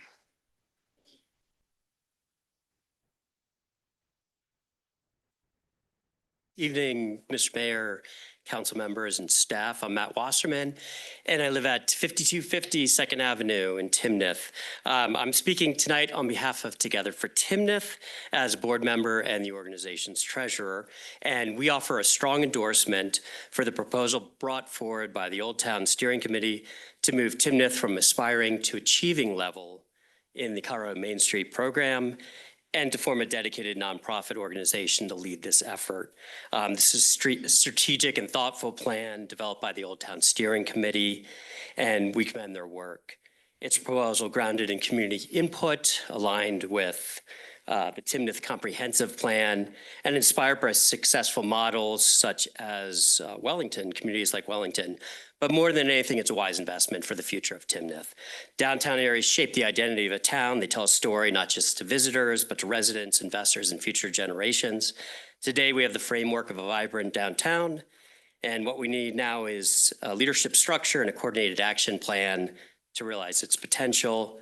Advancing to the achieving tier in the Main Street program and forming a nonprofit with a dedicated board of directors and a program manager will establish a leadership structure needed to bring downtown Timnath to life. But structure is not alone enough. We respectfully recommend that the town of Timnath make a firm commitment to funding not just operations, but the funding of a program manager to retain and recruit and retain somebody highly qualified by 2026. And this role is really an engine that drives coordination, revenue growth, public engagement, business support. Without a dedicated position for the nonprofit organization, the potential impact is limited. As you probably know, the Main Street program is not the destination, it's the vehicle. Real transformation requires deeper engagement, local business and property owners, ongoing community involvement, and an unwavering commitment to making downtown the beating heart of Timnath. We believe this is our moment to act. We've got a great plan in front of us, and we've got the tools available, and the community is ready. So let's match that momentum with leadership and action. And on behalf of Together for Timnath, I want to thank you for your time and commitment to this process and our shared future. So thank you very much. Thank you, Mr. Wasserman. Appreciate that. Next, we have Mr. Fickler.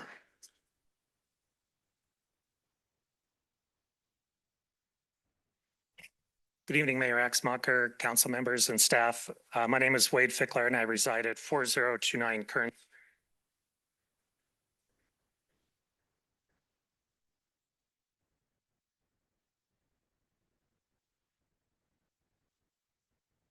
Sorry. Okay. All right. Our mission is straightforward. It is to advance Timnath's downtown as the heart of Greater Timnath. And our vision is that Timnath's downtown would be a vibrant and distinctive hub of economic, cultural, and social opportunity that is celebrated and supported by all people of Timnath and surrounding communities. Like Gary, I came here to recommend that you locate the proposed recreation center in the Artisan Village parcel. I'm very happy to hear that you've made that decision and will instead just endorse that and thank you for that decision.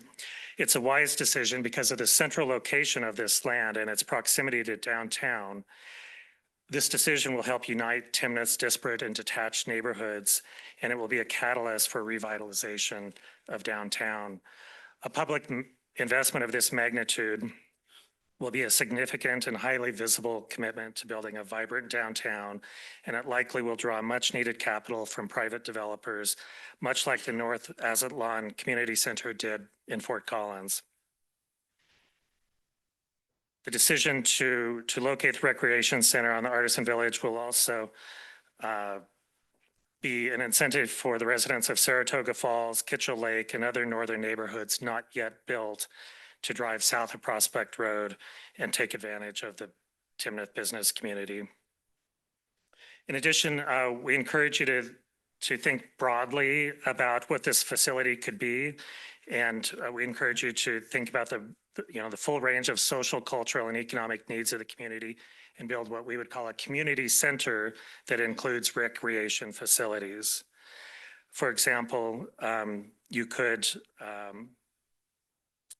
satisfy residents' desire for sports and recreation facilities, but at the same time, address a significant need for meeting and event space and potentially childcare in Timnath.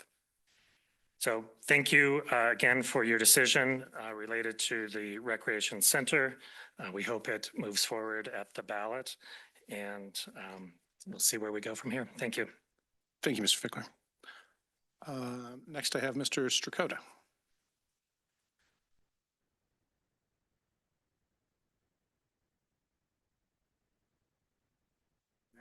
Oh, and there's a little guy with a microphone in front of him. If you can push that, we'll hear you. Yeah. There you are.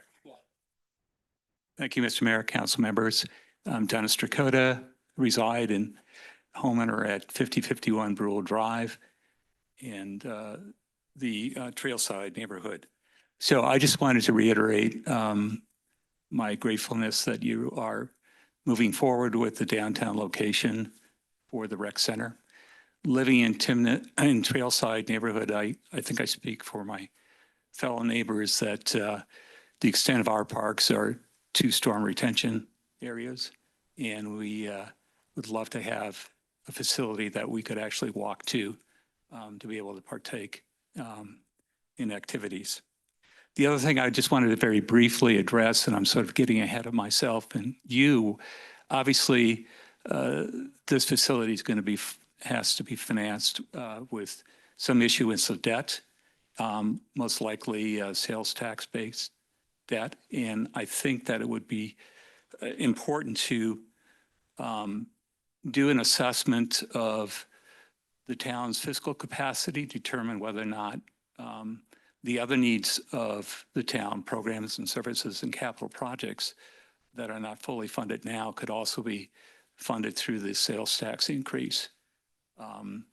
That sort of work can be done by a financial advisory firm that otherwise would be doing the work for structuring the bond issue. And luckily, that kind of work can can be funded through the bond proceeds that otherwise would have to be financed through the general fund. So I would encourage you to take a look at engaging a financial advisory firm. And I think the town already has a contract with one where you could move forward with that particular effort. So thank you so much. Appreciate it. Right. Thank you, Mr. Cotto. We appreciate you being here.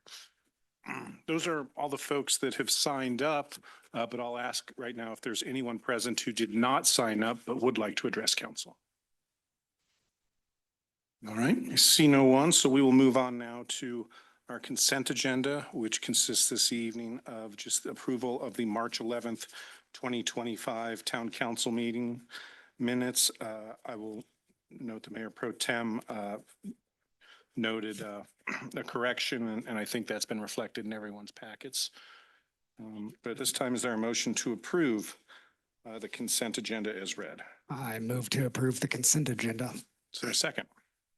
Second. All those in favor signify by saying aye. Aye. Any opposed, nay?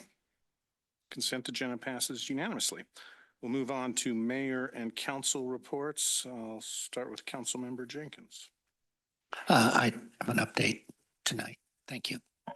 Very well. Mayor Pro Tem? No major updates. I just want to thank staff for all the work sessions we're putting them through. I know it's a lot of work.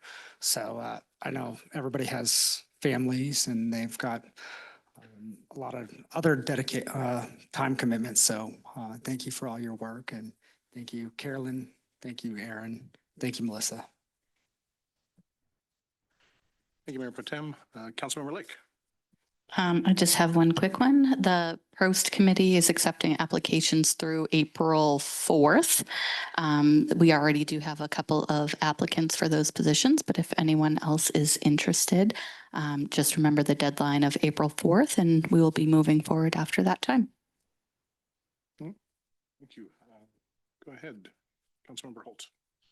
Just a quick update. So myself and Councilmember Jenkins got to attend the I wouldn't say the groundbreaking because all the footers were already in, but maybe the ribbon cutting celebration of respite care. Last week, the weather was perfect. It's like they knew what was happening. And I'm going to throw an estimate out. There wasn't an exact number, but maybe you can attest this. There's probably close to 200 people at that, which is huge. I mean, that shows that they chose the right community, and it's a good business, and they're going to do good things. So congrats to them, and way to represent Timnath. All right. Thank you. Just remind folks that on April 12th, we have the Wild Wing Phase 1 opening. There'll be all kinds of fun events there and activities for kids. I believe there's going to be some pickleball play happening, if I'm not mistaken. So I appreciate the assistance there from our resident pickleball king, and encourage folks to attend that. It starts at noon, if I'm not mistaken. And then, as was previously mentioned, of course, council gave direction to move forward with a proposal for the rec center on some land near Old Town. I'll just note that there are a number of processes that will happen over the next 6 months. And for those who are looking to be a cheerleader in that process, we have lots of room and need your help. So I look forward to hearing from you all frequently. Let's move on to finance report. Scott Clarity. Good evening. I first want to just thank you for your patience while you've not had a finance report for a few months. We've had a heavy lift with the Tyler implementation, but we're starting to get ahead of things and get a little bit caught up on the backlog. We did process our first payroll through the system the middle of March, so that was successful. A few key things related to the implementation is we'll be rolling out timekeeping and employee self-service in the next couple of weeks, and then requisitions and budget to actual in the next month with departments. So everything's moving along, and we're starting to see that light at the end of the tunnel just in time for audit. What you have is a preliminary December financial report to summarize year to date. And these are preliminary because we're still working on reconciliations and getting things prepared for the audit. Total revenue is 94% of the budget, and then total expenses are well under budget, primarily related to capital projects that we did roll forward and we anticipated. There will be an increase to fund balance higher than what we had estimated, just because of staff vacancy savings and other operating expenses that came in below budget. As those numbers get final, we'll come back and present those final numbers to you. Also, we had previously done the check register on consent agenda every 2 weeks, and we're going to do a new format now. So the payment register will be part of the monthly financial report. So what you have before you is sort of a catch-up. You'll see the last few months of 2024, and then January and February payment register. And with that, I'll answer any questions. Any questions? I've got a question for you, Lisa. Thank you to your staff for their hard work. I saw we were at we had a 9% increase year over year. Is that correct in our revenue? Is that what I was looking at for? For sales tax. For sales yes. tax, yeah. Yes. Is that just any new businesses that have opened that have driven that, or is that just? That's primarily Amazon Okay. and home delivery type. Okay. Yep. Thank you. Oh, and if I could add just one more thing related to public comment. Yes, we have engaged financial advisor and bond counsel relative to the rec center. Tom and I met with Melissa Buck last week. She's running some scenarios. So you'll see an engagement letter for both of those at a future meeting in April. Yeah, quick question with regard to the budget for this year. What was your, as I recall, the estimate was quite a bit lower than 9% in terms of projected sales tax, right? Yes. It was like what, 5 or? I don't remember off the top of my head, but I want to say less than 5. Less than 5. So It- we're running ahead We of are. schedule. Mhm. That's great. Mhm. Thank you. All right. Thank you. Thank you. Move on to Public Works, Director Stone. Yes, good evening. I do have some exciting news on a couple items. So for the fiber project, we are expecting our first customer in the next couple of weeks. So we're working with Slate and Pulse on some our news release. So just wanted to give council a heads up that we're at that stage. So I do want to thank Earl behind me, who's been working with Pulse on this exciting milestone. So the other one is we do have a new traffic and transportation webpage. This contains good information for residents about neighborhood traffic calming, our new program that we created. Also, any guidance on pedestrian crossing treatments.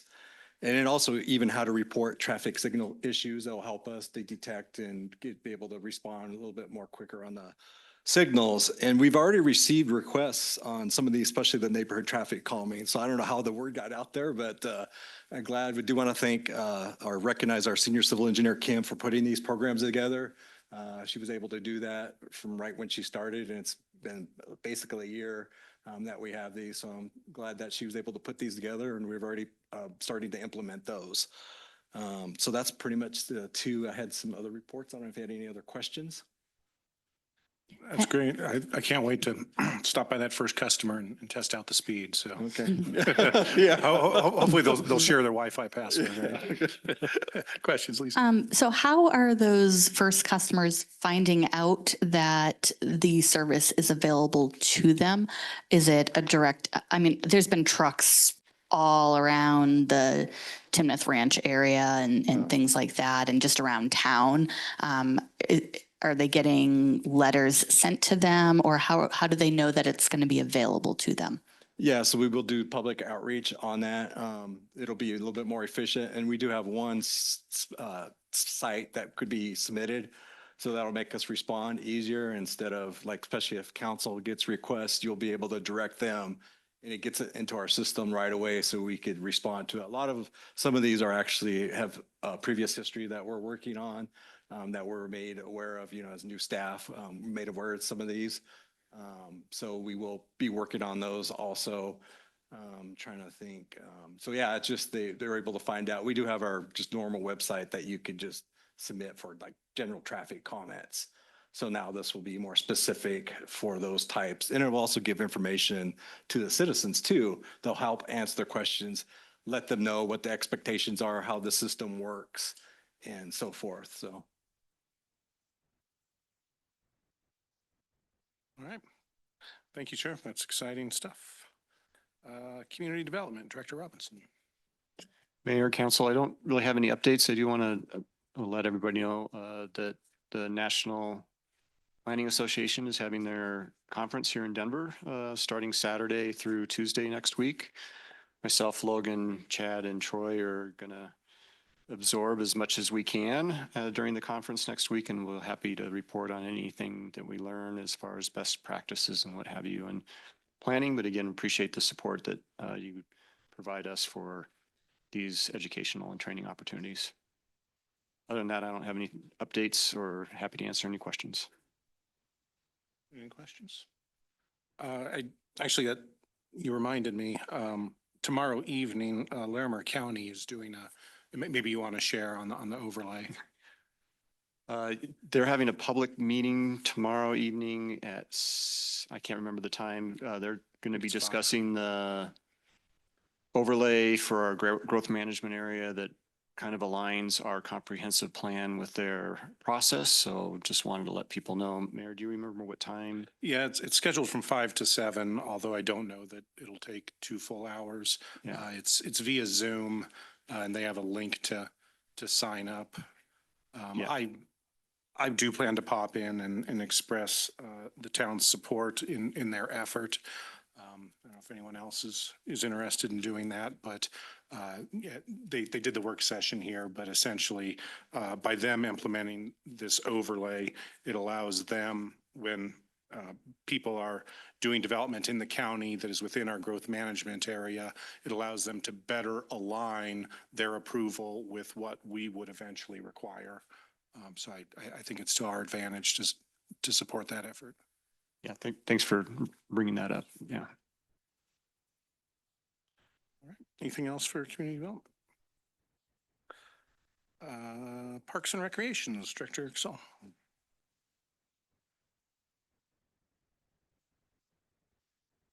Just a couple of quick updates. We got a lot going on in the Parks and Rec world. So we did motorized boat permits.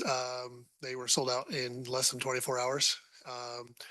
The community garden policy is now on the website, and we only have 12 plots. And so we expect those to go fast, and those are going live on 9 a.m. on April 1st. And then I think that's about it, unless there's any other questions that you got from the report. Questions? Very good. Thank you, sir. Now, this is exciting. An update from the Old Town Steering Committee report. Director Robinson, who's going to be helping us out today? I think we'll just pass it off to the Old Town Steering Committee. Great. Hi, everyone. I was going to ask really quick, does this clicker work for that? Okay. Let's see.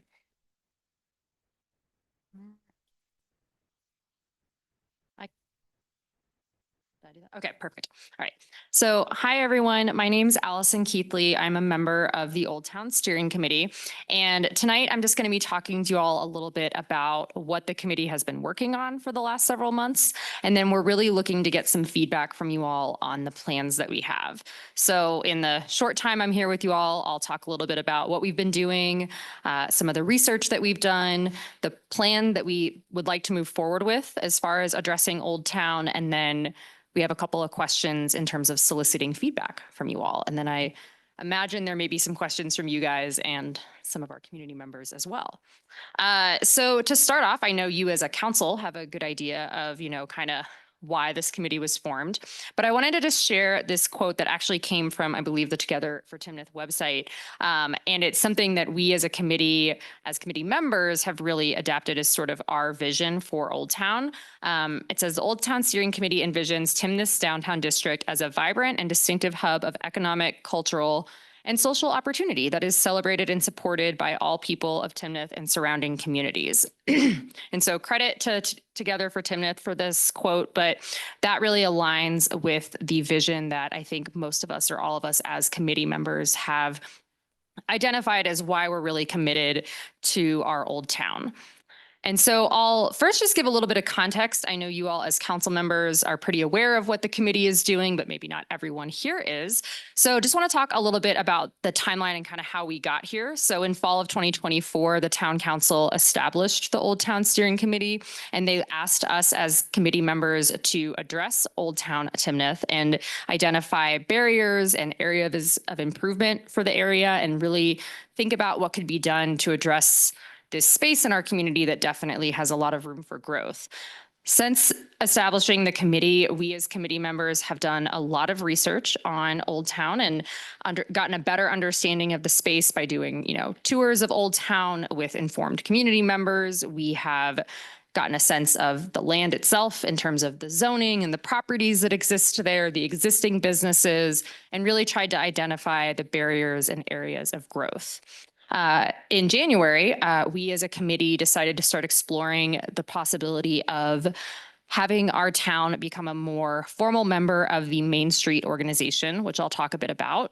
And so we've been doing a lot of research since January. We've had some member towns of the Main Street organization come out and present to us, and we've continued to research what that organization is.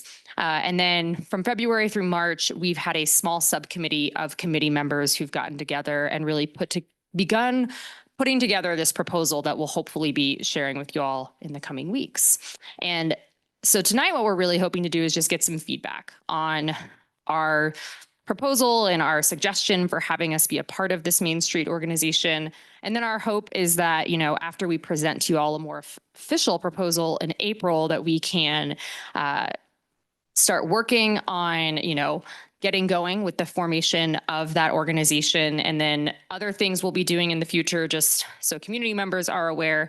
We do know that there's a survey currently out in the town asking community members for feedback on the town in general, but also Old Town. And so we're definitely going to be reviewing that feedback. And then we also intend to continue meeting with and getting to know the business owners in Old Town so that we can really work with them and partner with them in this effort.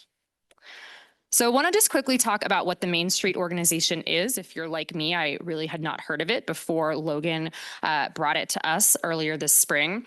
So Main Street is a national organization that is focused on helping towns really revitalize and stimulate their historic downtowns. And so this organization exists on a national level. They provide various levels of support and resources to towns, everything from like mentorship and resources that we can leverage to opportunities for funding, depending on how involved you are with the organization. So they have these 4 areas they really focus on. They focus on economic vitality of historic downtowns, design, how are those spaces created? How are they serving people? The promotion of those spaces. So how are community members made aware that their historic downtowns exist? How are they made aware of what takes place there? And then most importantly, or kind of most relevant to what we're talking about tonight, the organization of that town. So how is the town supporting the historic downtown, and what, kind of structure do they have in place to, get that town moving? And so they have 4 tiers of, membership, if you will. They have aspiring, achieving, excelling, and exceptional. So right now, we as a town are considered an aspiring member of the Main Street program.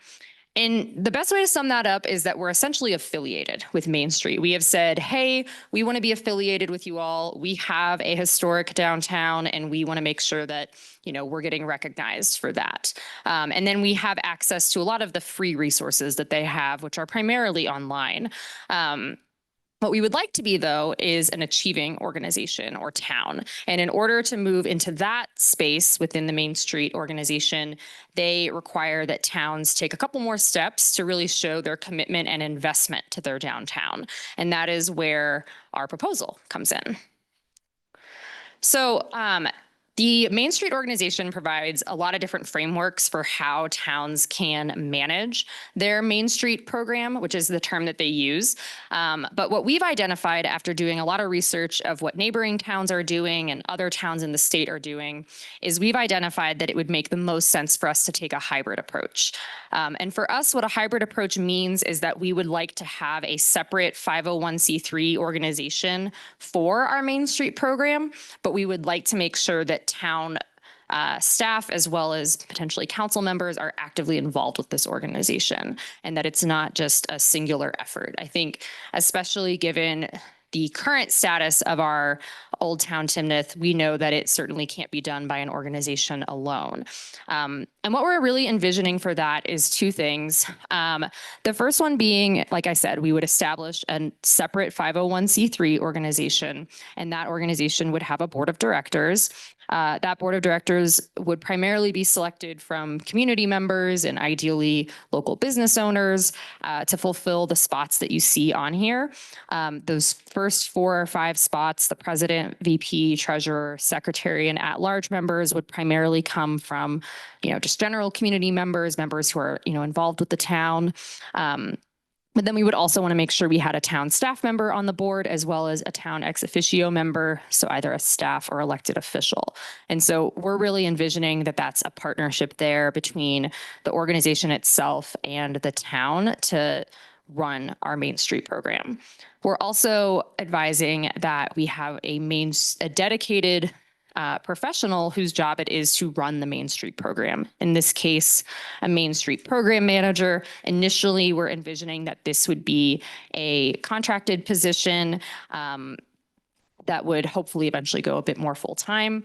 But for this structure that we're outlining here, we know that it's not something that the Main Street program for Timnath can do on its own. We really recognize that there's going to be a level of investment, not only from our community members, that's certainly a given, but also from our town staff as well as our town council. And by that, we mean both time, obviously, from town staff and council members, but also fiscal investments as well. And so tonight, and I'll get to our questions here in just a minute, that's really what we're looking for is some feedback on some of those elements in terms of what does the council and the town think is most feasible in terms of that level of investment. And so just a couple of quick things I'll share in terms of what is this actually going to look like? If you're familiar with nonprofit organizations, we're imagining this 501c3 would have a board of directors that operates pretty similar to a lot of other 501c3s. They would really be the high level administrators of the Main Street program, overseeing high level, the financial and legal aspects, making sure we're legally compliant. Also overseeing certain things as it relates to fundraising and financial management, helping oversee the recruitment of community members, and then also really serving as a guide for the program manager. And then the program manager is really that boots on the ground person. They are the person that's responsible for the development and the execution of the program itself. They're the one that's going to, collaborate with the board members on, economic development. They're going to coordinate volunteers. A lot of the communities that have these Main Street programs, their programs are regularly doing events and fundraisers and things to obtain funds and support to continue revitalizing their downtowns. And so we know that this program manager would be doing a lot of that work, as well as serving as a liaison between the town and our, existing business, community members. And so real quick, the last thing I'll talk about before I get to the questions is we did want to just share a little bit of the benchmarking that we did. I believe in the council packet that you all would have received and anyone who read the agenda saw, we provided a full matrix of what other towns have done. But we did want to highlight specifically the town of Wellington, which we identified as a town that was probably the most similar to us in a lot of different ways. They have a population of about 12,000. Similar to us, it's not like they're a major tourist town or anything, but they're just a, small, thriving community with about 12,000 community members. And they have been a part of the Main Street program since 2014. They have a hybrid program somewhat similar to what we're suggesting. There's a couple of things they do differently. But if you look here at some of the things I've listed on the screen, these are just some of the things that they accomplished in 2024. Just in this last year, they received a $4.4 million grant to improve their downtown infrastructure and beautify that space. They've had over 8,000 community members engaged. They continue to add new businesses. They've leased vacant properties. And we as a committee are aware that this is definitely like the end goal for us. We know this is 10 years into this organization for the town of Wellington. We know this won't be us right away, but we feel strongly that if we make that time and financial investment in this program, that this could be us in 10 years, if not sooner. And so I just wanted to share that to give kind of some context of what has that actually looked like, in, I guess, out in society, and what does that look like? So that is everything I have in terms of just talking about, what we've been working on. We've been doing a lot of research on the Main Street program, and we as a committee, after being tasked with coming up with a plan for addressing Old Town, we really do feel that right now this is the best next step forward for us as a committee and as a town. And so I have some official questions. This is my first time presenting to council. Would you like me to run through these? Do you all want to ask me questions first, / my committee members? Yeah, I'll tell you what, and we had allocated about 20 minutes total to this. Okay. So let me ask first, for anyone else, council members that are part of the Old Town Steering Committee, anything else that you'd like to add in terms of the work of the committee to date? Yeah, so I'll share. I think the instant engagement of this group and the willingness of the members of this committee is awesome. I think the eagerness of the group matches my East Coast ties. So they like to get things done and they want it done yesterday. So you have the right people. If you want Old Town revitalized, it's the right people in that room, right? So I'll share that. I'll give Logan and Scott and the rest of the staff immense kudos for spending countless hours studying, getting us reports, bringing things to the table. So there's a lot that has gone into this. Wellington came and did a whole presentation, the amount of effort that everyone's doing as far as putting graphs together. And then, they ask Luke and I a ton of questions, right? Challenge us. Let's before we bring this to council, what do we need to do? So I think there's been 6 or 7 different communities that were compared. Wellington's just the one that matches closest all the way from here to Trinidad, and everything in between. Can you go, do me a favor? Can you go back one slide? Just a little bit of clarification on that too. Sure. These numbers, right? So glad that you brought this here. Yeah. This is just specific to their Main Street area. This isn't Wellington as a whole, correct? Yes, this Okay. is specific to what their Main Street program accomplished in 2024. Which is definitely a distinctive aspect because, to say 2 new businesses or 4 new businesses in an entire town, we've got that happening, especially with Ladera. But in this revitalized area, that's what this is able to accomplish. I want to make sure that that's clear, that it's specific to that area. But yeah, I'll echo everything that they said as far as, the amount of work that's gone into it and will continue to go into it. It's a very eager group that's wanting this to be the best it can be. Mayor Pro Tem. Wow, very well said. Yeah, I just think every night people show up wanting to get work done. So it's a great group. When Wellington came in, I think it was an eye-opening experience of what could be done with this group. So I think it just kind of, not that we didn't have direction, but it just really showed what could be done. So I think that the members are great and I appreciate this presentation. So thank you for putting it together. Oh, the chart. I agree, and I want to thank my fellow council members that have served on the committee, as well as all the staff members, our planning commission chair, and everyone. I connect with many of the members, on a weekly or bi-weekly basis, and I know there's a lot of great work and discussion going on. Yeah. And so I appreciate everything that's gone into it.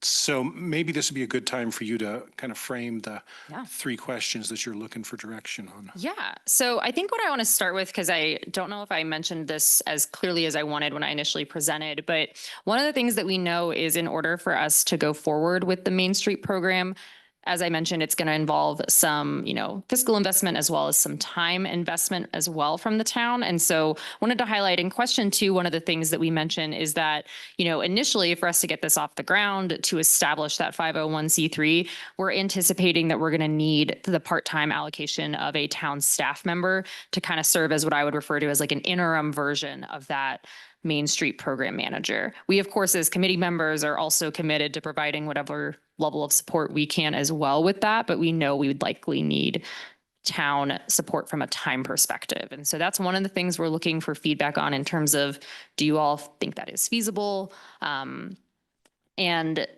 just to go along with that, in the packet that you all received, we do outline a bit more in depth kind of what that initial time allocation would look like in terms of a timeline. I believe that's on one of the last pages of the full written proposal. Right, well, maybe we can kick off with, are there thoughts on this proposed organizational structure? Are Yeah. people supportive, or are there questions or concerns with that? Well, it looks like the 501c3 organizational structure is the common way that other towns have approached that. So that makes a lot of sense to me. And I think if we want to move forward with supporting the development of Old Town, we need a structure by which that can occur. So I'm in favor of the 501c3 concept. Yes, thank you. Other comments? Yeah, as one of the committee members, I support this kind of structure. If you guys are kind of looking through the packets, the structures that were considered there was maybe like this being part of maybe as part of like a DDA or some other type structures. And so we actually spent quite a bit of time looking at this, or having it just be a part of the town only. So I actually support this kind of structure a lot. Of maybe someday this can be separate, but it gives flexibility for the future as well. So I actually support this structure as well. Based on obviously I have not been to the meeting, so I don't have as in-depth knowledge. But based on reading up on in the report, I feel like a hybrid option could potentially work. I would love to hear from some of our staff as far as what the feasibility of having, whether it's a current staff member or whether it's a new staff member, or just kind of what our staff kind of feel about that piece of it, and how that might potentially fit in. I'll echo, only because I've been there side by side with Luke and learning all the processes. I mean, there was several options vetted out, from it just being completely staff led to, a hybrid model to, just a, 501c3.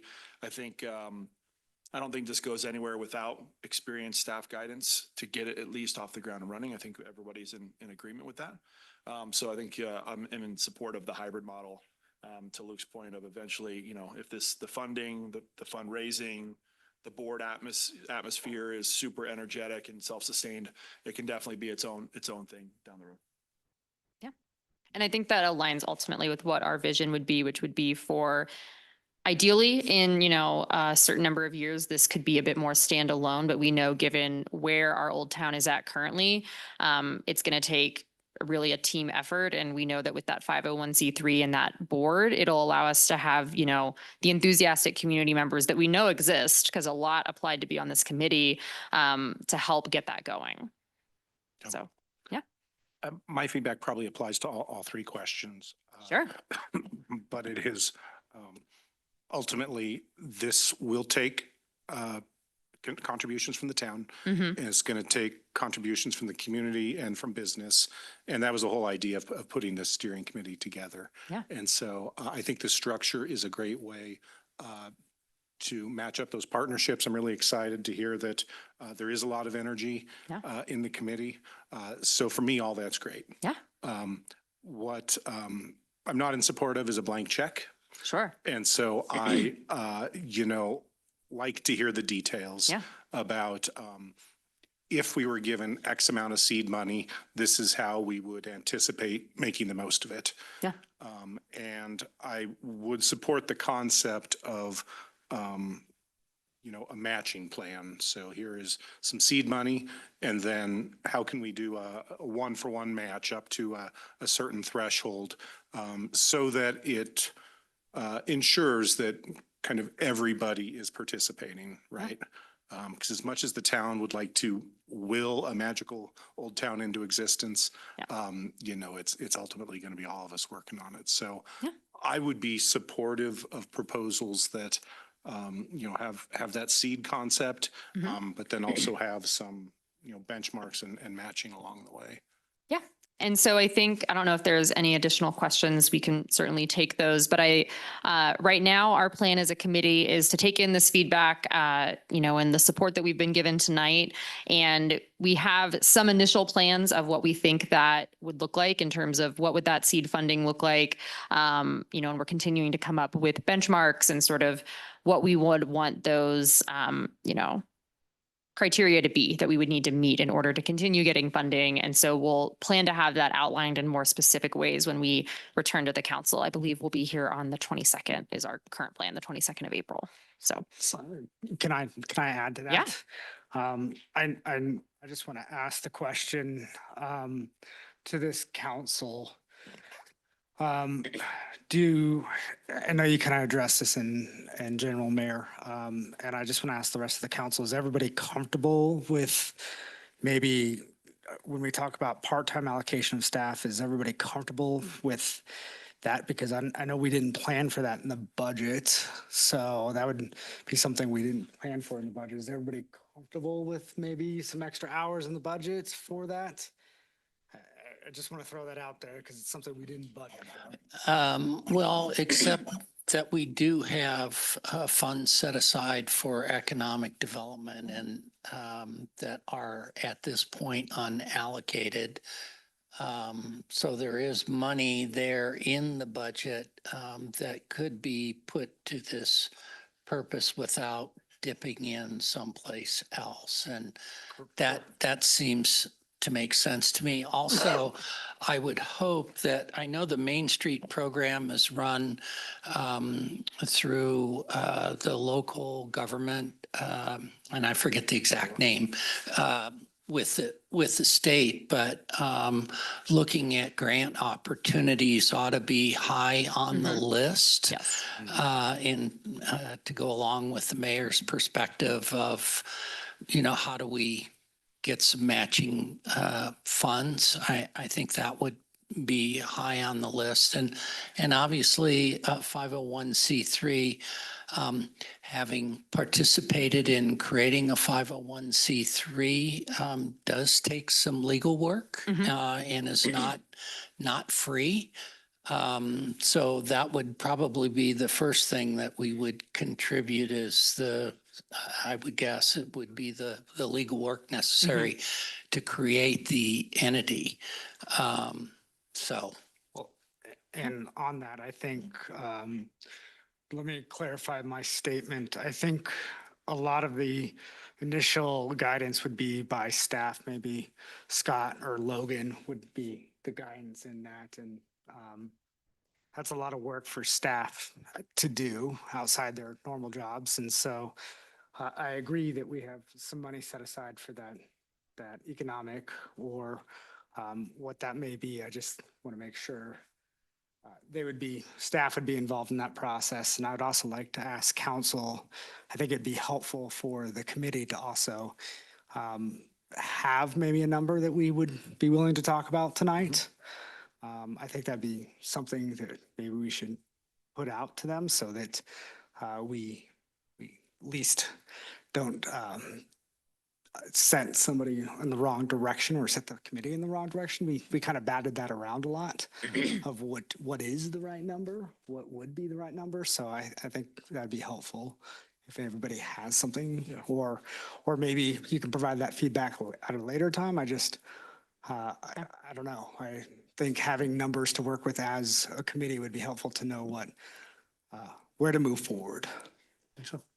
I think for as far as amounts, I would echo what Bill said about new nonprofits, the legal aspect at the beginning to make sure that your bylaws are meeting I served as the executive director for a small nonprofit for 4 years, and I was their first paid employee. So I was the one helping to create, other than the 501c3 was set up, but creating all our internal documents and things like that, which one takes a ton of time before you can actually set out and do the work.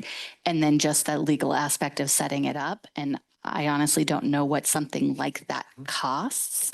So I think for us to just say, here's an amount, I'd almost rather hear what does it cost to do that and how much of that do we approve rather than us setting an amount, because honestly, I don't know how much. We know that lawyers are expensive. And so I would hate to say, I'd hate to give an amount and then that amount not be able to accomplish something. Couple things. Ultimately, my answer is yes, I would be in support of if, right? And then there's the if. There's two things and you guys kind of hit on a little bit of it, but I mean, the overall, I want to see two clear-cut sections, the cost associated with getting it off the ground and running, computers, software, legal fees, filings, start one. And then the potential, to Luke's point, the potential to get the paid personnel off the ground, right? So you have two aspects of that. And again, I know as a committee, we threw around a bunch of different numbers, right? Obviously shoot for the moon. Hopefully labor isn't cheap these days, right? And good labor is especially. So I think I am definitely in favor of that piece. The other aspect of it is I'll go back to kudos. I think we hopefully give that to you guys enough, but it should be twice as much. You have two extremely knowledgeable staff members, even more that attend those meetings. And I know Logan has shared her willingness. Does she have that in her capacity, right? What other projects? There's a specific role that is already there and in place. How much more, right? How much more is involved? And is the capacity there as that personnel or somebody else internally? Lisa said it earlier. We actually had some more positive. So I would even consider, let's not necessarily just immediately go to the money we allocated for economic development. If we are in a budget surplus of sorts, maybe from personnel shortages, if there's a way that we can, if we've already budgeted and the money is there, again, just looking at all aspects of this, knowing we have that economic development, because just because Main Street happens doesn't mean that need, right? We've heard the community loud and clear, that need is still there, the economic development piece. So how do we accomplish all of those, but with the actual data in front of us to say, here's X, here's the startup, here's the potential revenue source needed for, to the mayor's point, I'll be in full support of that match. I mean, we can't fund it forever. And no Main Street program works solely off of the town just funding it without any fundraising, without any community development, without the businesses getting involved. So those are the pieces. So maybe that's a long-winded way of saying 100% in support of it if those are met. And I think from some of the positive feedback that we've gotten, even from the finance, committee and the rest of it, I think there's a potential. Just what does it look like in the grand scheme of things versus, to the mayor's point, here you go, here's X dollars. Yeah. And I think our plan will be to really flesh that out a bit more. We already have a lot of that in the works in terms of some of the things you're asking for us to outline. I think based on some of the feedback, one of the things we'll definitely want to do is outline a bit more what that initial town staff member time commitment looks like. Like, what is that actually going to look like on the day-to-day, whether that's for Logan or someone else.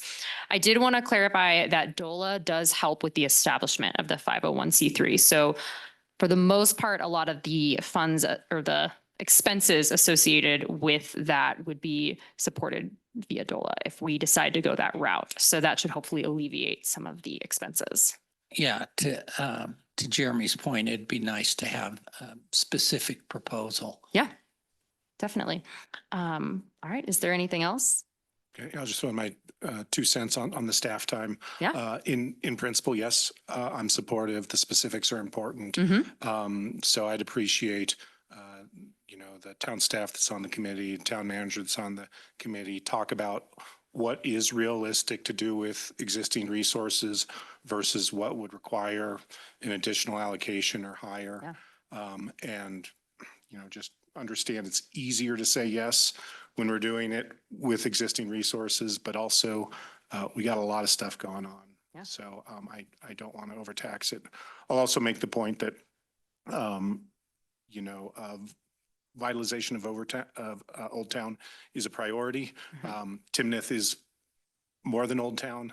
And so, I think looking at it in the context of just being an awareness that there's probably also a desire to do things throughout town that isn't Old Town specific. Yeah, that's helpful feedback. All right. I guess if there's nothing else, I think we're good. So yeah, thank you. Thanks, Ms. Keithley. Appreciate it. Thank you, Yeah. everyone on the committee. All right, next, I would like to invite up Lieutenant Donnie Robbins. I should say now Acting Chief Robbins. Chief, I won't put you on the spot here too much. I appreciate that. But Chief Robbins has agreed to help us out here during our interim period between Chief Jones' retirement and the ongoing process of identifying our next police chief. I've known Chief Robbins for many years, have worked with him closely, and he is just an exceptional member of the local law enforcement community. His regular job, he serves as the investigations lieutenant for the Laramie County Sheriff's Department. He's also the SWAT team commander. He just came back from the FBI National Academy, just graduated there, which in kind of the police leadership world is a huge feather in the cap. And so, Chief, I won't put you on the spot, but I did want to bring you up here, introduce you to the council, and sincerely thank you for assisting us in the coming months during this transition, and welcome you to town. More than welcome, and I appreciate the opportunity. We've got a good police department, and hopefully we'll keep them going in the right direction. Any questions for me? Okay, thank you all. All right, sir. All right, now on to our regular business, beginning with resolution number 24, series 2025, a resolution approving a project to convert 22 existing street lights in the Old Town area to LED fixtures. Mr. Smith.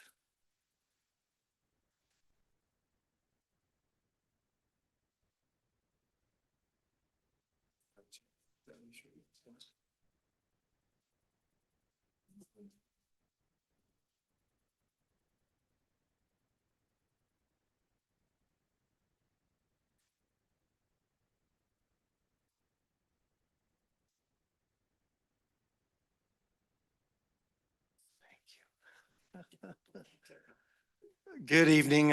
Keeping with the Main Street theme, presenting a proposal this evening to convert 22 existing streetlights in the Old Town area, specifically Main Street, to LED fixtures. So here's some photographs. The photograph in the middle is our typical street light pole in Old Town. It's a 12-foot height, ornamental streetlight, similar to what you see around the community. The light fixture on the left is our conventional street light. Those are the ones that we're going to replace. The light fixture to the right is an LED fixture. So you can see the globe is clear. It looks a little bit different, but it's very similar.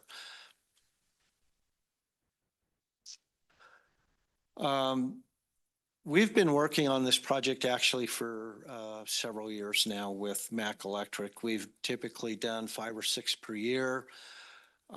This project is something that we developed last year during the budget process. We requested additional funding within the 2025 budget to cover the expense of replacing the 22 remaining streetlights. These are all along Main Street, roughly from the railroad tracks to Fifth. So if you go through there, those are the streetlights that we're talking about. North of there, all of those lights have been replaced already or were installed originally as LED fixtures. The energy load would be reduced from 100 watts to 30 watts per fixture. So doing the math times 22, that's over 1,500 watts of demand, energy demand that we're reducing. We have used Mac Electric for a number of years. They store our streetlights, they do our maintenance, and they do replacements on our behalf under an independent contractor agreement that's in place. That agreement also allows us to add additional scope of services.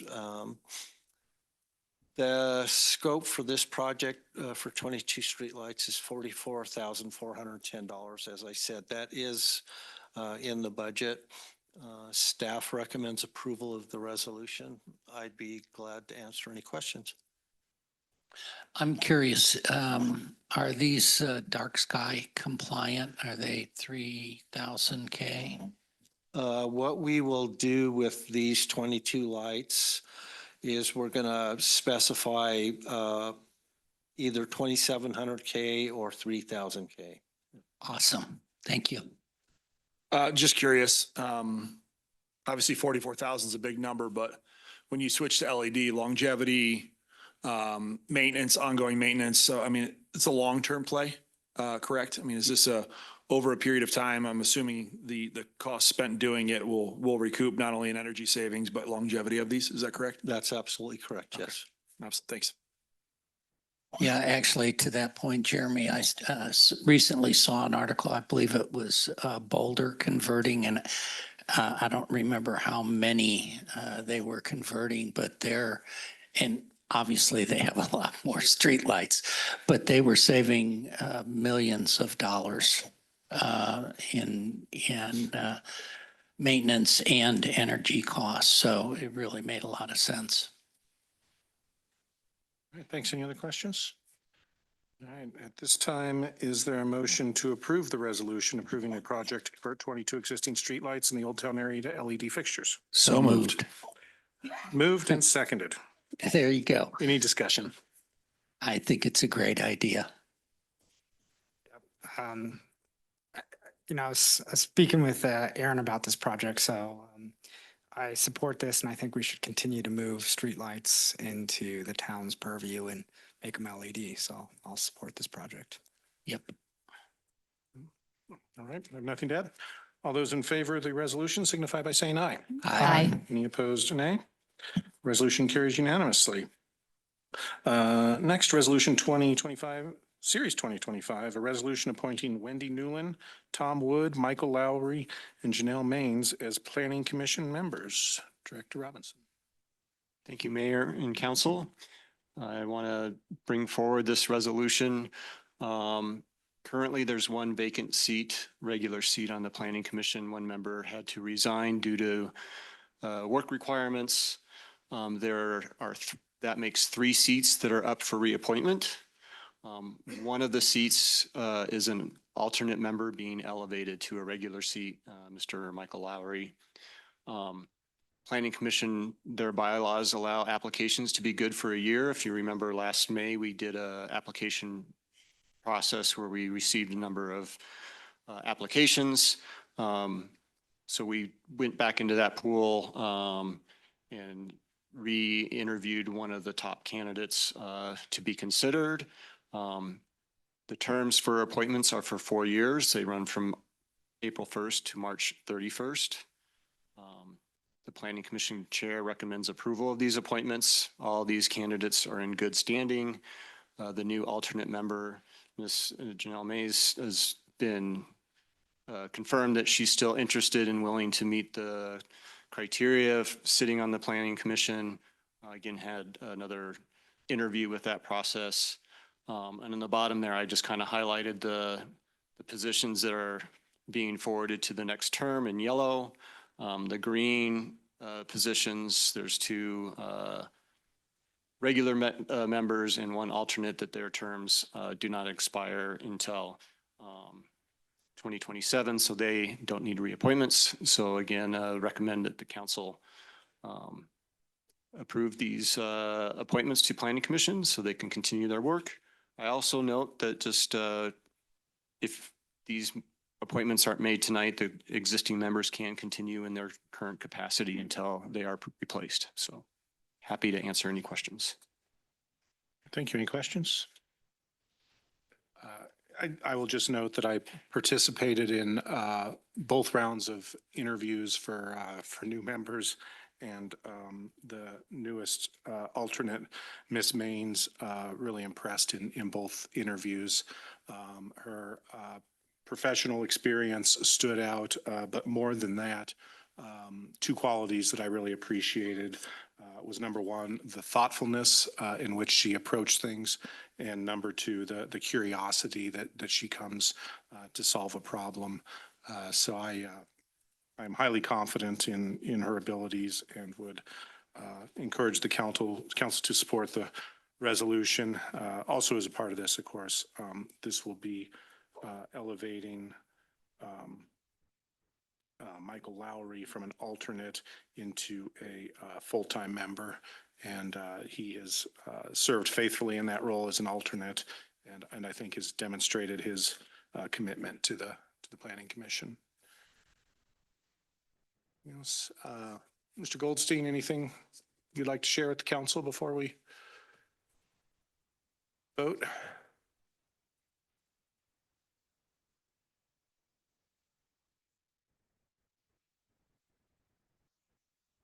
Mayor, Council, yes, I echo what you said about Janelle. We spoke with her. We had the luxury last time around of having more than one excellent candidate. And we were very fortunate, I would say, that Janelle was interested in coming back and speaking with us again. And if anything, certainly the second interview reinforced the feelings that I personally had from the first one. I also appreciate the willingness, pending your vote, to advance Michael Lowry to a regular commissioner's position. He's become a valuable member, and I absolutely endorse the extended term then for him, and certainly for Wendy Newland and for Tom Wood. So we've got a good group, and I think we're getting better. Certainly, but I do appreciate it, and thank you, Mayor and council members. Thank you, and we continue to work you harder and harder every month. So we appreciate all the work that's going into that from the Planning Commission, especially with the land use code amendments. So thank you. Sir. All right, any other questions? Very well. Is there a motion to approve a resolution appointing Wendy Newland, Tom Wood, Michael Lowry, and Janelle Mays as Planning Commission members as outlined by Director Robinson? So moved. Is there a second? Second. Any comments?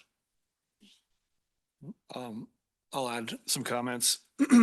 As a former Planning Commission member, I can vouch for 3 of those that I was on there with, and trust that Phil, knowing Phil's interview process and how intimidating that may be, that you're an awesome pick. I think it's even more amazing that this comes to this situation every time, especially with Planning Commission. The fact that there was 2 really good options and that we always have a backup, which means this town is constantly getting involved.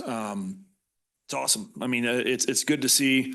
I had, minimum experience before getting on the Planning Commission, learned a ton, and then somehow got talked into hanging out up here for a while. So hopefully you continue taking the steps in this town and doing the right thing. So appreciate your willingness. It's the best high-paid job you'll ever have in your life, and most rewarding. So Phil and your team, thanks for what you do.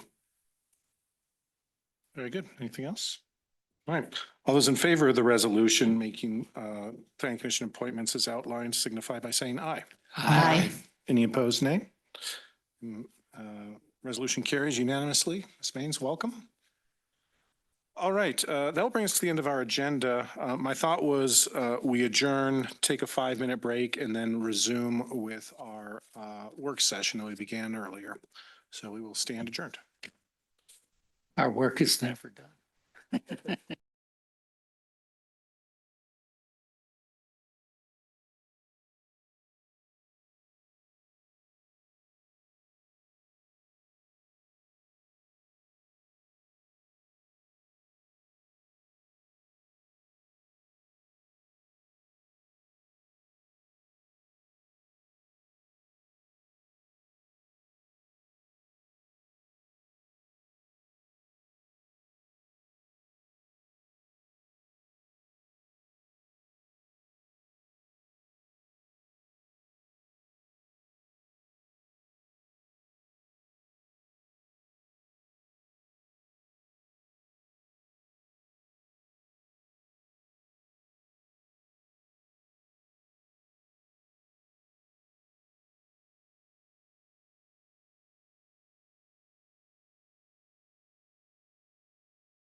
I'll call back to order our work session this evening. I appreciate the patience from our experts here from Barry Dunn and being willing to stay late tonight and help us knock this out today. So thank you very much. We are on to the roast master plan.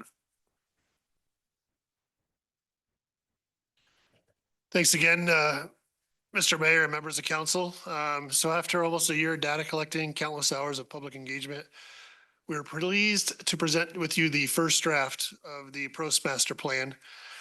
This is the next step in creating a path forward for the town of Timnath Parks and Recreation Department.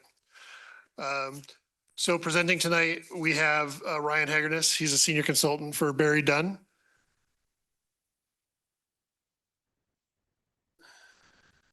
And he'll take you through the process, the findings, the strategic initiatives that were formed based on the community's input. So what we can do is just do a high level presentation at this point. You guys have all the documents and we will have time, plenty of time for input and feedback. So it doesn't have to be specifically tonight. I know we gave you a lot of information and only a week to review. So we're looking at timeline is we're going to be meeting with the steering committee and the Prost committee on the 18th of April. And that's kind of when we will wrap it up and put a final draft before you for adoption sometime in May. So that's kind of the timeline. So I'll go ahead and turn it over to Ryan. Thank you. Thank you, Tom. Mayor Pro Tem, and council members, thank you for the time this evening and for accommodating this with your busy agendas and schedule. I'm pleased to have the opportunity to share with you the progress that we've made on the, would you mind advancing one slide for me, Tom? I think the clicker will work after that. There we go. Pleased to share the progress to date with this draft master plan. The agenda, as Tom mentioned, I'll keep this high level. There are a lot of slides, but I will move quickly and I'm happy to go back to anything at the end if you have specific questions. We're going to walk through the project approach, the steps that we've taken to get us to this point, and then have some time for some questions or feedback from you all. In terms of the approach, important things for us as we went into this plan was, of course, hearing from the community and making sure that it considers all members. It's a high-level master plan to look kind of system-wide at the needs of the community and present a unified vision. And then with the opportunity to take additional steps as you have with the recreation center analysis and potential opportunities in the future. This project had 5 phases. We are currently in phase 4, master plan development, and specifically some next steps here. This is a draft plan. It's not final.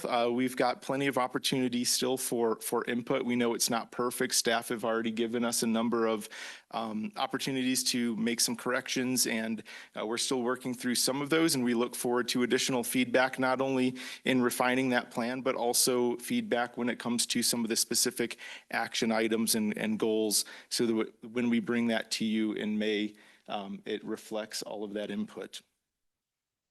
From an engagement standpoint, we believe that engagement should be tailored to your community, and we try to take a very comprehensive approach in how we do that, not just your traditional hosting a town hall meeting, but going out and meeting your community where they are. So we'll walk through some of the different approaches there. Utilizing the Your Timnath engagement platform, there was opportunities to provide engagement 24/7 through the website, through an ideas wall, an interactive map, and a budget prioritization tool. Here's a glimpse of that interactive map.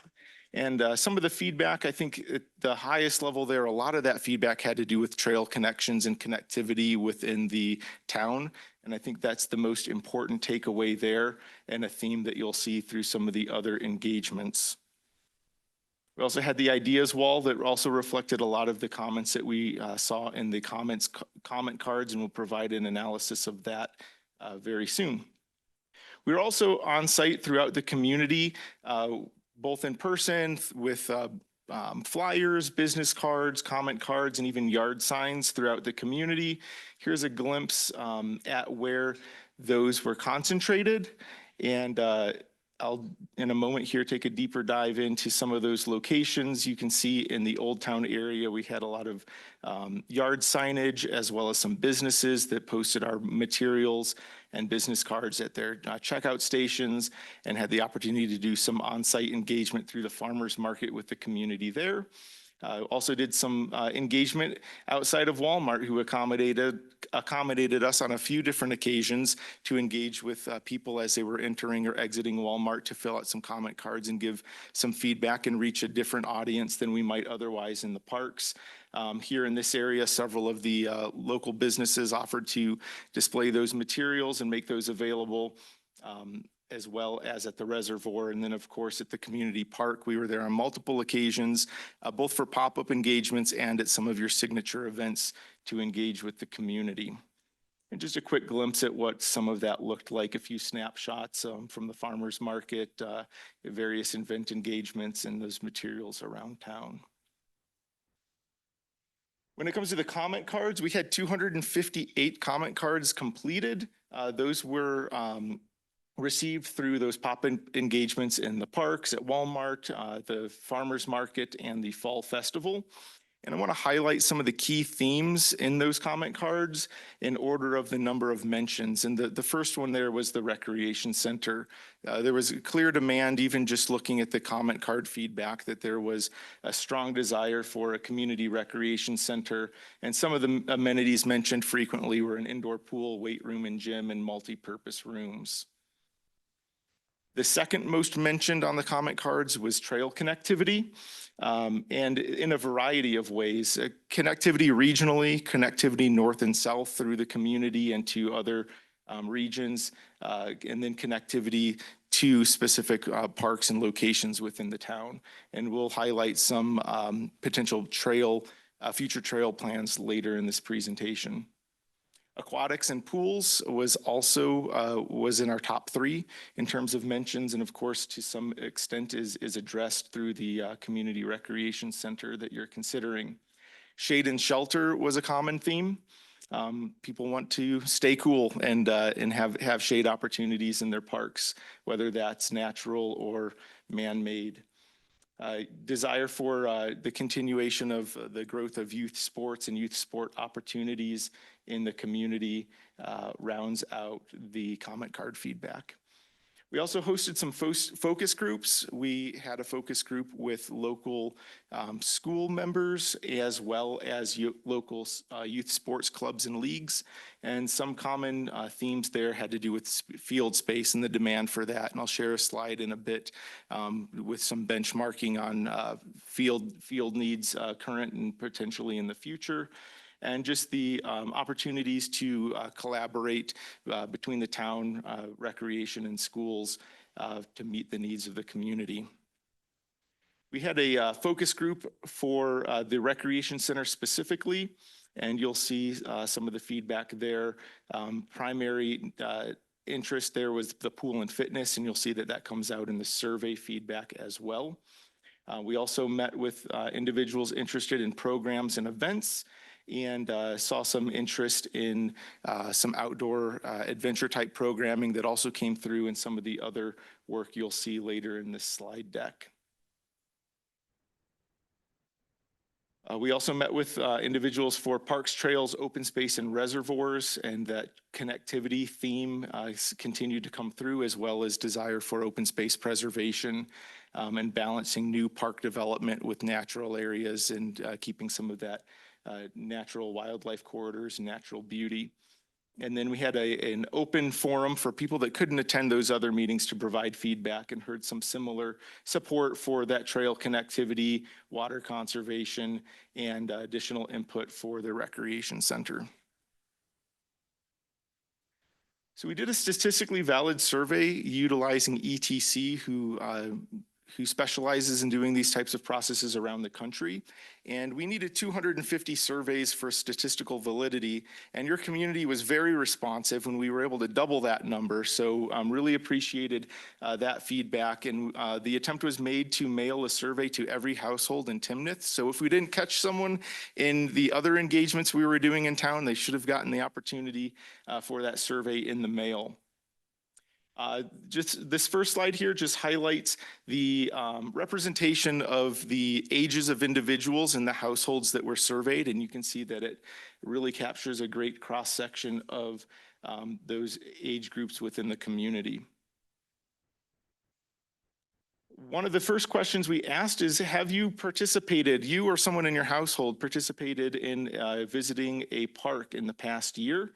And 93% of your residents have, which happens to be significantly higher than the national average. So you have a very active community that loves the outdoors and loves their parks and what you've provided for them. We ask, what are the organizations that you or your household have used for recreation and sports activities during the last year? And you can see from this that a substantial number of Timnath residents are utilizing neighboring communities, whether that's for sports or programming opportunities. We know that Timnath is making great strides in expanding those types of services here in the community. But I think this shows a good glimpse of how those needs are currently being met. We also ask about the importance of providing high-quality parks and recreation facilities. And you'll see that, again, your community very much highly values what you provide, with 98% indicating somewhat important or very important, and 75 or 3 out of 4 indicating very important. So through the combination of a few different survey questions, ETC compiles a priority investment rating based on how your community prioritizes activities and how frequently they would participate in those. And so when it comes to programs and activities, the areas of highest priority were exercise classes, outdoor water-based activities, and outdoor adventure activities. Followed by pickleball lessons and leagues. And then when we ask specifically about facilities and amenities, you'll see that the top need there, priority, is multi-use hiking, biking, and walking trails, followed by open space conservation areas, parks, and outdoor swimming.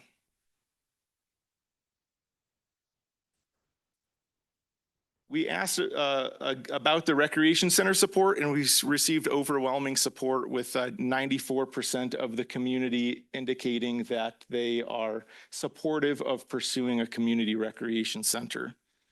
And through another question where we asked people to prioritize their budget dollars and how they would recommend spending $100 across multiple priorities, building a recreation center came in at the highest investment, with nearly 35% of that allocation, followed by trails and trail connectivity. Specifically to elements within the recreation center, this informs some of that potential programming of the recreation center and what spaces are important. And you'll see that aerobics, fitness, and aquatic related activities came in at the highest level. And also looking at that in terms of what would you most likely use, you or your household.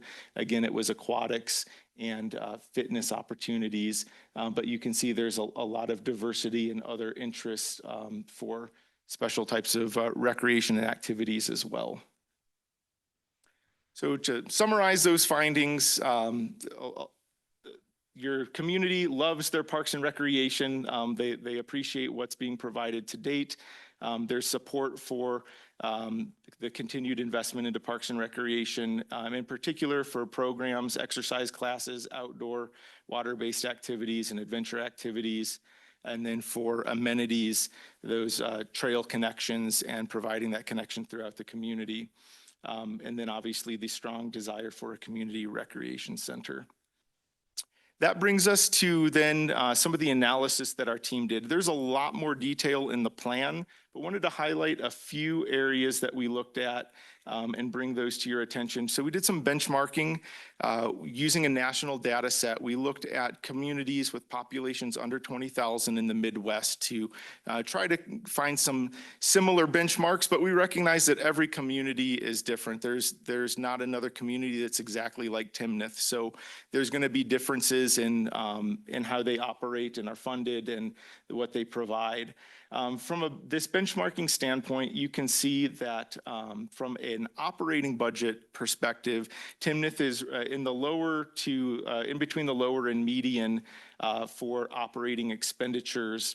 But for capital, you can see that you've made some substantial investments into your park system that's quite higher than the rest of that benchmark population. And even when we standardize that on a per capita basis, you'll see that from an operating expenditure standpoint, you're kind of right there in the median, but still those investments that you've made into the park system clearly stand out. We looked at the walkability, the access that people have to parks and recreation amenities within your community, and found that 91.8, so 92% of your community has the ability to reach a park within 10 minutes of walking. And I think that really reflects the intentionality with how you've planned the community and providing a high level of service there, and also identifies some potential areas for added connectivity. From a benchmarking standpoint for fields and amenities, we look at national standards, and we take the National Park and Recreation Association's median, and you see that in the third column there, the median number of residents per facility. And then we look specifically at Timnath in terms of the number of amenities you have and compare that to the population. So this is based on your current population, where you're meeting those needs compared to that median, and where perhaps there are some opportunities. And you'll see for diamond fields, rectangular fields, and skateboard parks are the three where you fell below that median. And in all other areas, you are exceeding that standard. Can I ask a question on this Yes. one? Does this include our metro districts? Is this everything in Timnath, or is this just Timnath town? This should include some of those. I would want to go back and specify, I guess, specifically what all was included in that analysis. Tom, I don't know if you have. I'm pretty sure it's the entire system. So both town operated and then metro district operated. Okay, thank you. Can you go back? Any other questions there? Yes. Yeah. Can you go back that slide? Before you even put that up here, I mean, number one, two things that I put on the need, a soccer field and a baseball field. We don't have that. I mean, we've got a ton of parks. We have a backstop. We don't have a baseball field. And we've got fields, but we don't have a designated soccer field. Right. So, I mean, the peach or whatever color you want to call that on the right, that is just to get us into the median. We would need one.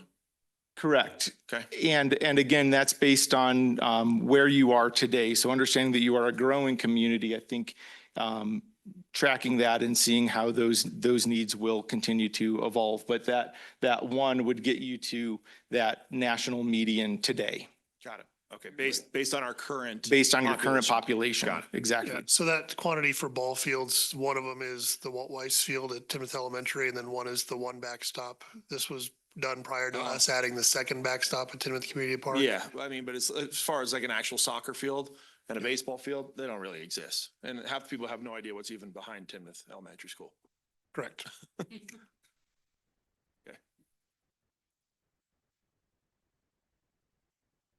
So on this slide, and again, you can see these things better in the plan, but we have some proposed revisions to the pedestrian plan.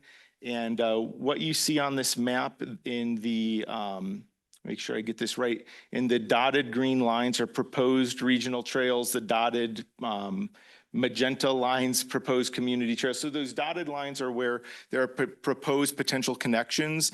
And this is one area, as well as a few others, where we know there are some additional corrections and amendments and additions to this map that we'll be making before this is final, but wanted to share that as an element of this plan as well. Which brings us to, after we look at all that community input and analysis, we've boiled things down into 5 strategic initiatives, and under each of these are a number of action items. And we'd like your feedback on these strategic initiatives, but we also expect that there will be some additional action items and things that we'll want to add to this plan as we bring it to a final document. But first is building on the foundation for success here in Timnath. Growing services to meet the community needs. As we referenced, right now people are finding those needs elsewhere, and so how do we meet those needs here within Timnath?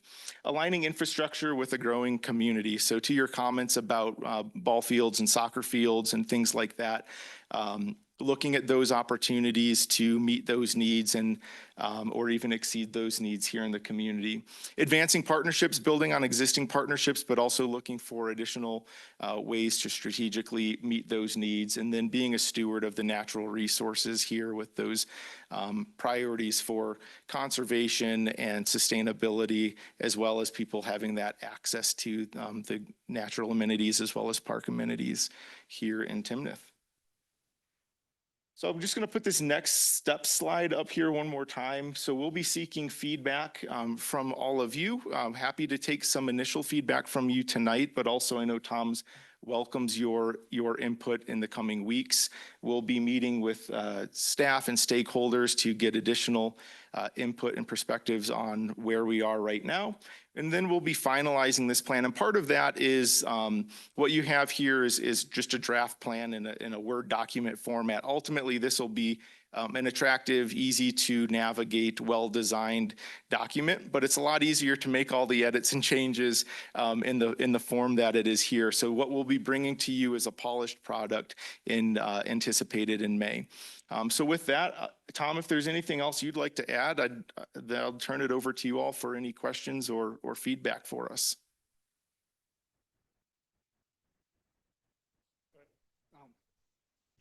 Going back to the slide, it's like the benchmarking where it's got the dots. Tom, you might be able to navigate me there faster than me clicking through. Sorry, where it's got the operating budget and the Yes. capital budget. This one, I don't know. I welcome others' feedback on this one. It just doesn't, at least the capital budget maybe doesn't feel relevant in this one because we're so far off the graph. I don't know if there's maybe a way to look at growing communities. I don't know. It feels like we are growing, right? We're investing in our parks heavily as we're growing with our communities. I don't know if there's another way to maybe look at this in a different way, but looking at the lower half of 116,000 versus 9 million. Right. I'm not sure if this is relevant to show. That's fair. Yeah, that's fair. We can look at that. I think, as you pointed out, the other communities that would be benchmarked in here, they're not in the same position of kind of their community's development process where, if we looked at some of these communities maybe 10 or 20 years ago, they may have had similar spikes. So whether or not that's relevant to show or whether that shows the kind of the story of Timnath's current investment and where you are, maybe making sure that that narrative supports that. We can certainly look at whether that belongs there or whether that needs some additional narrative, certainly. And if you look at what we did this year, it's significantly less. I mean, this is Timnath Community Park, or this is Wild Wing Park. Exactly. And this is also the trail on the reservoir. So that's, maybe it is an anomaly that last year we got a lot of big projects scored away. Maybe we can work with Lisa and do like a 5-year average of capital. I don't know, some way to display this so it doesn't look like, all we're doing is throwing money at you, Tom. That may be another way to address that. That's a problem? I'm gonna make that. Yeah. I mean, I'll echo that too. I think, to me, that doesn't concern me. I mean, when you look at other communities too, at any given stage, right? A community that was finished, right? Like hit capacity, doesn't have any more space, right? Maybe 20 years ago, whatever that may be, maybe the parks weren't the thing then, but we're with all of our community feedback and any survey we've ever gotten clearly from, and thank you for the data that this is what this community, and as we grow, this is how more people are going to come in and this is what they want. So this is ultimately where the dollar's going to go versus whatever the art center might have been at the other community or whatever other communities desires were at those times, so. I think it's, I'm overly concerned with it, but to Luke's point, would love to get an overall scale of not only where we've been for the last 5 years, but what based with this, what the next 5 years look like for the overall spend percentage.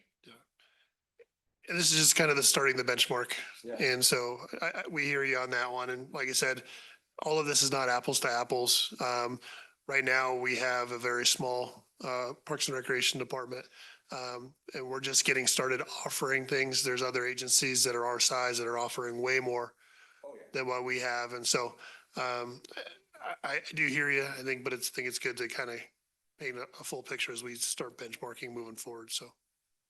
I guess my other question is, so we have this, right? And then you make a proposal. How do we, and maybe that's part of the final program, how do we prioritize, right, where the dollars go? Because ultimately, there isn't an end, or a blank check, right? We use the term tonight.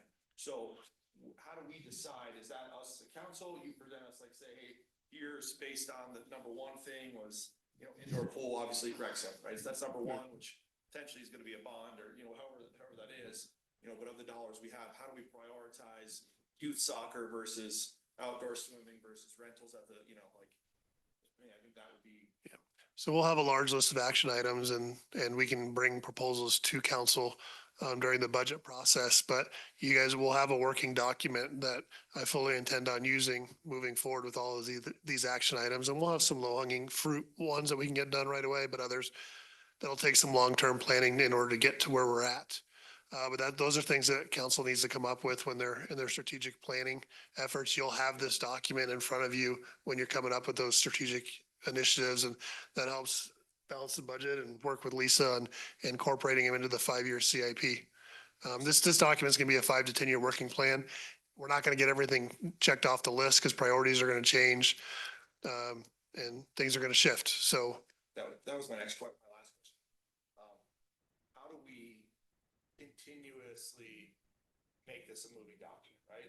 If this is, we only do this, every 5 or 10 years, whatever it may be. And in 5 years, we could be at 20,000, right? I mean, depending on how things go or whatever that may be, just throwing numbers.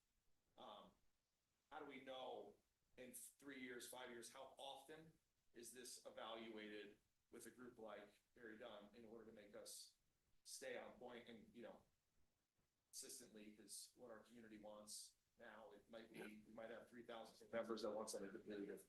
and my experience is we would reevaluate every 5 or 8 to 10 years. Okay. Well, and if I could, But with a growing community. sorry, Tom, I didn't mean to jump in on you there, but I would suggest this doesn't have to be the end either. We have the Your Timnath platform. We have opportunities to make smaller check-ins with our community to make sure we're on target. And then, periodically working with a group like Barry Dunn to true things up. So it doesn't mean we're necessarily turning our back or just relying on a potentially 8 to 10-year-old document all the time. And you guys do a phenomenal job at every event.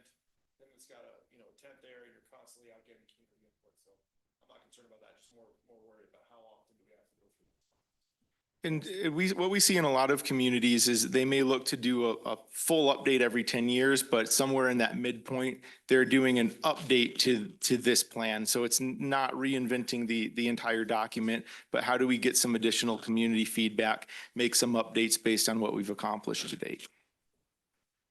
And How often do we do our community satisfaction survey? Is that? So we've had about a 3-year gap. So we have one open right now, and the previous one was end of summer, start of fall of 21. Right. So, I mean, that's a perfect place to get update and make sure you ask the relevant questions that impact the pros. Yeah, totally agree, Bill. I think there's a lot of opportunities to make those, and I appreciate writing the comment that we don't necessarily have to do a full-blown reinvention of the wheel every 10 years, that we can be doing more smaller but periodic check-ins with help from Barry Dunn or other folks. I guess I'm done. And just, can you give me the vision of fitting this in with the community survey and then the comprehensive plan? And can you give that overall vision of how this is all fitting together then? I just want to make sure how we incorporate this work, to Jeremy's point, what we're doing here with the Prost and how this all fits together, maybe in the next year as we do our work. Yeah, I think that's a great question. And I think this actually gets back to a comment I made as we were wrapping up our budget presentation to the council last year. It's not just that Timnath is growing, which it is, but Timnath is also growing up. A community of 500 people is very different than 1,000 people versus 5,000 versus 10 and now 12,000 people.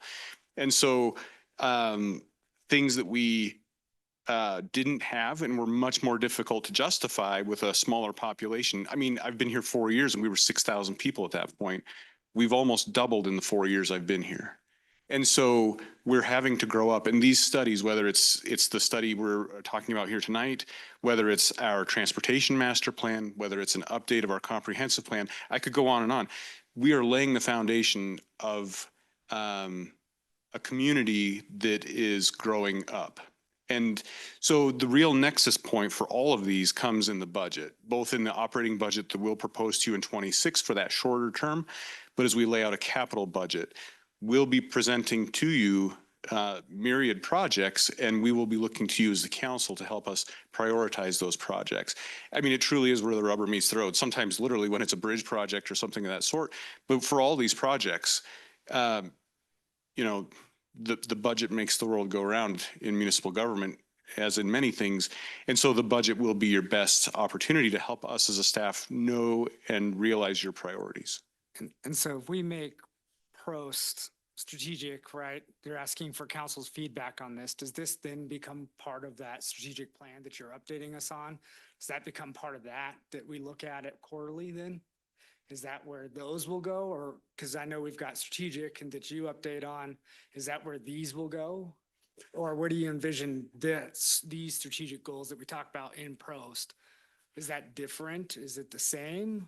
So I think the most important place they'll go is, and Tom actually mentioned this a little bit earlier, but the goal as we finalize this in the next month, 6 weeks, will be to put specific action items to this plan, and those will feed directly into the budget. So we know some of them will be short-term. Tom used the phrase low-hanging fruit earlier. So those probably slide in 26 and even 27. And then we'll have to look at some of those other things that might pencil in the longer term as part of the capital.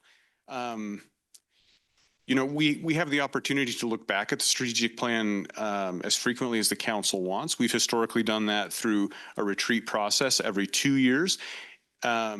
You know, I think with a community, so it's a little bit of a tightrope.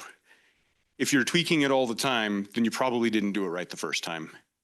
So you have to allow yourself some runway to get some things done. Yeah. At the same time, we're a quickly and rapidly growing community, so we probably need check-ins to that plan more frequently than a more established, more built-out community. So historically, we wouldn't touch that to add new priorities, but every other year. Okay. But again, that budget is really where we put our money, literally where our mouths are. Thank you. All right. What else do you need from us right now? That does it for us, but we look forward to continued feedback and seeing you again in 6 weeks or so. Okay, well, thank you. And I mean, a lot of this feels like things that we all felt were true, but having the data to know that it's true and to know that the decisions that we make, you know, continue to be in line with community expectations is really reassuring. So thank you for all the efforts and continuing efforts. Thank you. Thanks. All right. Council, anything before we adjourn?